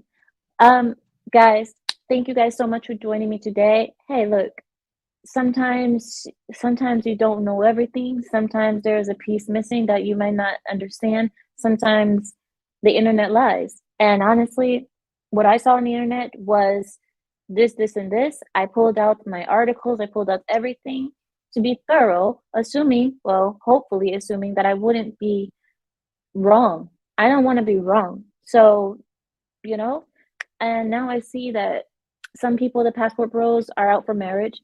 And I don't need to say that every one of them is out for marriage, because that's not the ideology. Now that I know, that's not the full ideology. It's not all about marriage. So, sorry guys. Can you guys believe I choked earlier? I'm eating these cranberry and nuts and everything. I choked earlier. That is so embarrassing. I know somebody's gonna clip that. It's unfortunate. But thank you guys so much. Crypto says the truth is the truth. Thank you so much. And thank you, Boa. Thank you for being here. Thank you, General, for seeing peace. Let me see. The Art of Will, another classic. Yeah, he's every time he comes, it's gonna be something for sure. Mammy says they've changed their narrative because they got caught lying. Let's try to be kind to one another, Mammy. Yeah. Biro says, what a discussion tonight. How about a part 2? I don't mind having a part 2, but next time I want to talk about the passport girls, passport gals, if that's a thing. I don't know if it's a thing or not, but I know that a lot of women are traveling, and I've seen a lot of women going to my Middle East, going to Dubai, going to the Caribbean, going to let me do some research on it, and we'll have another conversation about the opposite side, about the girl side of traveling, and what are they doing when they leave the United States borders. Thank you so much, Beak, for the $20 super chat. I appreciate it so very much. Thank you so much, Beak, for always being the ghost of my channel. Honestly, he's the ghost of my channel. Let me see. He said, you're way too nice for this convo. You need to toughen up. Look, I'm very tough. What people don't understand is you don't have to speak rough in order to be tough. I have very thick skin, You can call me names, you can do whatever. It doesn't bug me that much. You know, I'd rather have a conversation and speak about the actual, you know, the facts of the subject, the facts of the matter. Sound like I'm in court. But speaking of subject matter jurisdiction, I'm just kidding.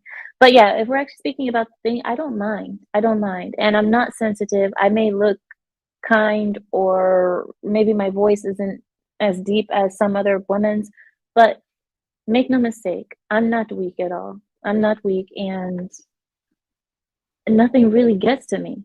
I just don't get offended, and that's just who I am. I don't get offended easily. It takes a bit. Let me see. I guess I'm going to do Dubai. See, and it says passport, sis. You need to see the Jamaican tape. See Obsidian. What? Oh, okay. I will do my homework. Maybe we can talk about that next week. I'm not sure. We'll see. Yes, exactly, crypto, not names, topics. Yeah, that's what I said. Name calling, but topics, like I said, I'm not offended by it. And another thing is that I'm not afraid to be wrong, because why have the conversation if the moment that I'm proven wrong, I'm just going to deny it and say, no, no, no, no, no, I'm right no matter what. That's not how it is. And I've seen a lot of YouTubers like that even though they've been proven wrong, they will refuse to admit it because they don't want to look stupid in front of their audience. That's not me. That's not me. I can admit it, okay? I can admit it. Does it feel good? No. It doesn't feel good to be wrong or to be misled or not understand something when you're trying to have a conversation. It doesn't feel good. But at the same time, I'm not going to deny it and be like, no, I was right the whole time.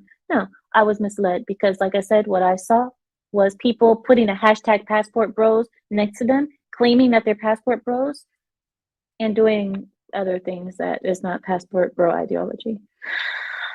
Okay, let me see. I'm just looking at your guys' goodbye chats. All right, well, I will let you guys go.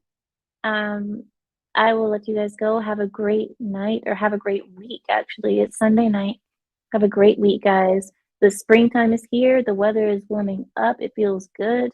Let me see. I guess I would tell you guys to start getting your air conditionings because the heat is coming and you do not want to be caught off guard. Art of Will is hilarious. He is, that's for sure. Oh, that's what it is. Passport bros versus passport hoes. Oh my god, my husband heard me say that. I gotta stop saying. I cannot repeat your guys' chats sometimes because your chats are so, yeah. Buenas noches a todos. Sí, buenas noches. Que tengan una buena semana. Gracias por venir a estar conmigo. Ojalá que hayan disfrutado esta conversación conmigo y ojalá verlos en la próxima semana que viene.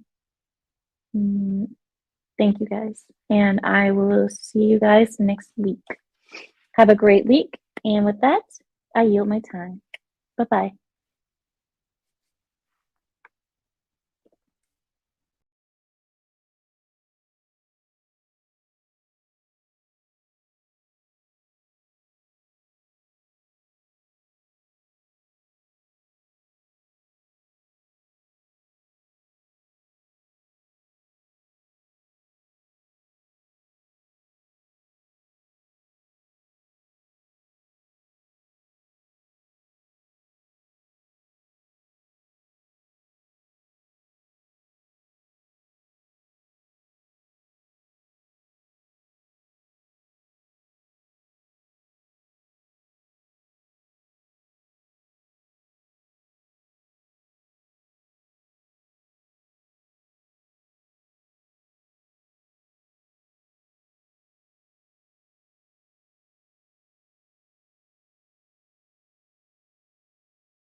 You know what? I cannot get this thing to close down.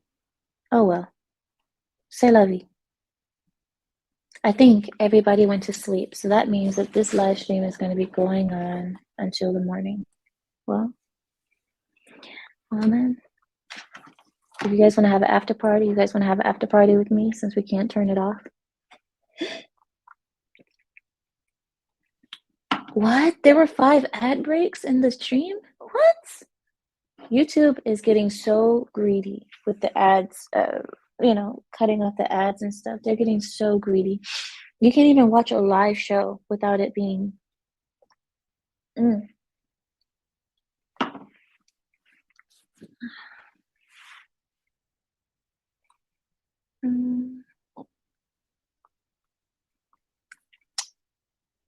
Mr. Coleman?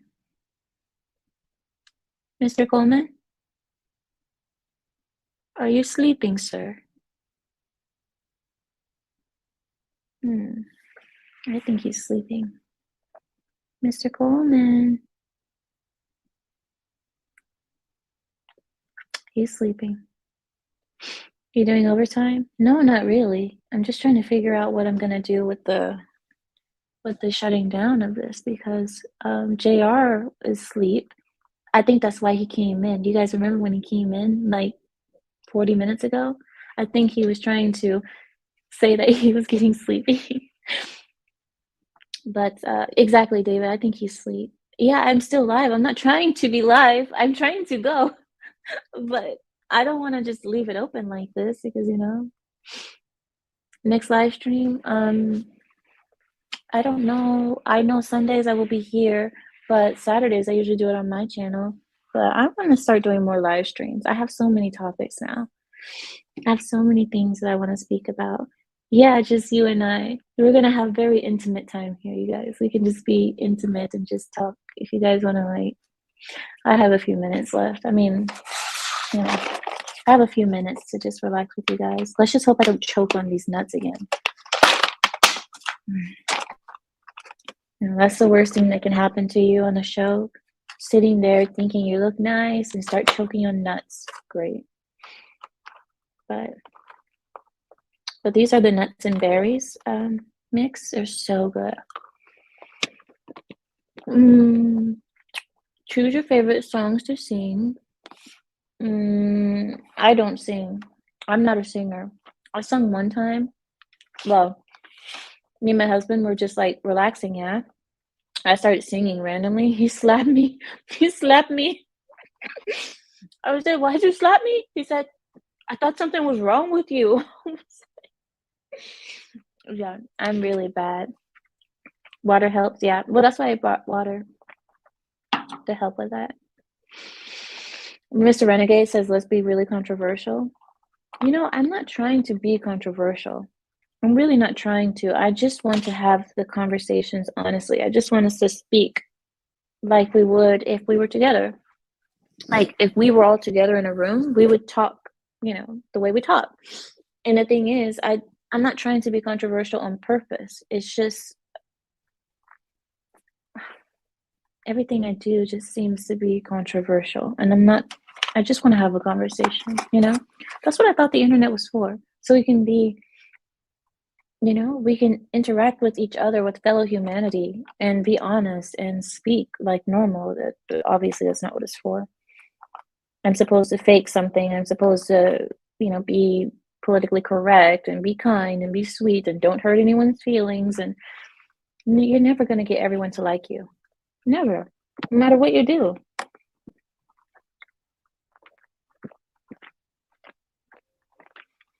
So when was the last time you went to visit Lebanon? Last November. Last November we were in Lebanon, Turkey, and Dubai. But I don't know the next time I'm going back. Then you got to do an in-person panel. Yeah, right. You see how mean people get to me on panel? Imagine if they were in person. People would be throwing stuff at me, trying to fight me or something. I swear, I would get attacked in real life. If we had the conversations in real life, I would get attacked. No. I rather enjoy having my teeth. People get mad. People get so angry. And the thing is, I'm sorry, guys. That's very rude.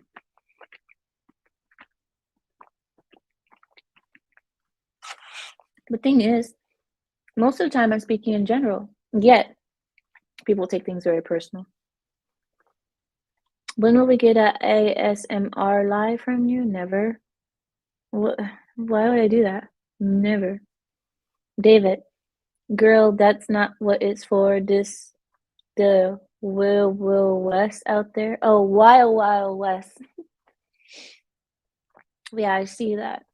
I see that. And I hate that everything has to be made into a color argument. It's always an argument about color. And I can be honest and say that yes, most people will be judged on their color. Most people, the first thing that they see about you is your sex and your color. That's what most people see the first time they see you. I mean, at first glance, they recognize your sex and your race or whatever. So I do understand that, but I don't know. I think sometimes it's not really about color, it's about culture. It's about how a person are brought up. And yes, it's true that sometimes people of a certain color tend to be brought up in the same culture. It's not always like that, because if you look at Black people, and I'll just use Black people just because this is Lapeef Network. If you look at Black people, you can see people that look the same skin tone, same everything, almost same features, yet one is Nigerian and one is Jamaican, or one is African American, an American. So, and you think these people are going to be the same? They're not. And that's why I say it's not really color, it's about culture and how you're brought up. Because, I mean, I don't know. That's why I hate this racial argument, because it almost seems like people try to say, well, Black people are this, and it's like, you can't say that for everyone. Not, and God, I don't want to sound like those people, like women who are like, everyone is individual. That's not what I'm saying. I'm not saying everyone is individual. I'm just saying that culture matters more than your racial makeup. What, Name 10 Books is here? Hi, you guys. Biro says, how about a Spanish teach-in? I can teach Spanish. It's just, Spanish is a pretty easy language to learn. When will you open a Spanish language channel? I don't know. If I start speaking to you guys in Spanish, you're not going to understand me anyway. Most of you won't, I think. Mr. Renegade, race matters to the machine, and in the grassroots, the world is too soft. Ooh, don't say that, because I don't know. I think you have a point.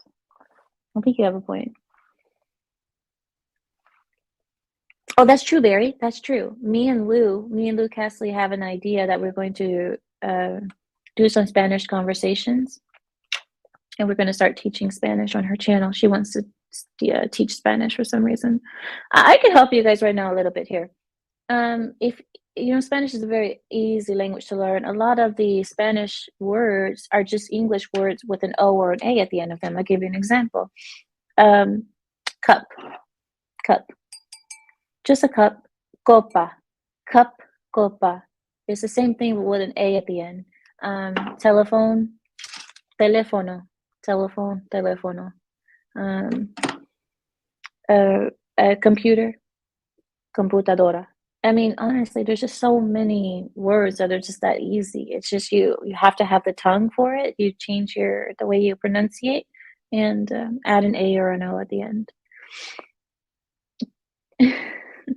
Copa, not cup O. Of course, somebody would do that. Somebody would say, yeah, it's copa, but yeah. And yeah, it's easy. Pero en la forma de hablar, eso es como se habla el lenguaje, how you speak the language is different, because the grammar is different in Spanish. I give an example. In Spanish or in English, you would say, the sky is blue. In Spanish, you would say, it's backwards, or you would say the red car. In Spanish, it'll be the car red. Does that make sense? It wouldn't be red car, it would be car red, you know? Or the girl white girl. She's a white girl, but we say girl white, la chica blanca. Or el carro rojo. Another thing I've noticed is that a lot of Americans cannot roll their tongue. They can't do the r sound. So for them, half of the Spanish language is off limits for them because they can't do it. Because there's words that are in Spanish that if you don't roll the tongue, it means a whole different thing. I'll give you an example. When you're speaking, you say, yes, I like this, but the word but, not but as in but as in, the grammatical way to say but. But is pero. Dog is perro. See? And they're spelled exactly the same, except one has an extra R on it. That's the only difference. So if you don't know how to roll your tongue, you're not going to say the word right. So you won't even be able to say the word. That's why you have to know how to roll your tongue in Spanish, because if you don't know how, the words you're going to try to say, you're not going to say what you think you're going to say. You're going to say something completely different, and yeah, it's going to be messed up. They said, lol, I can't. Yeah, I know. Most Americans just can't do it. When do you use feminine and masculine words for Spanish? You use feminine or masculine terms depending on the sex of the word that you're using. I'll give you an example. Let's see. This cup is white. Let's just say it's white. I know it's clear, but let's just say it's white. This cup is white. Esta copa. Because the cup is feminine, then you put esta, which is the feminine word for the cup. Esta copa. Now, if it was something masculine, like the phone, you would say este. This is esta because it's feminine. This is este. Este, esta. Feminine is esta. Masculine, because it's a phone, is este. Este teléfono. Este teléfono. Esta copa. Esta copa. So it just depends on what the sex is of the object that you're speaking about, and that's when you address it in a feminine or masculine form.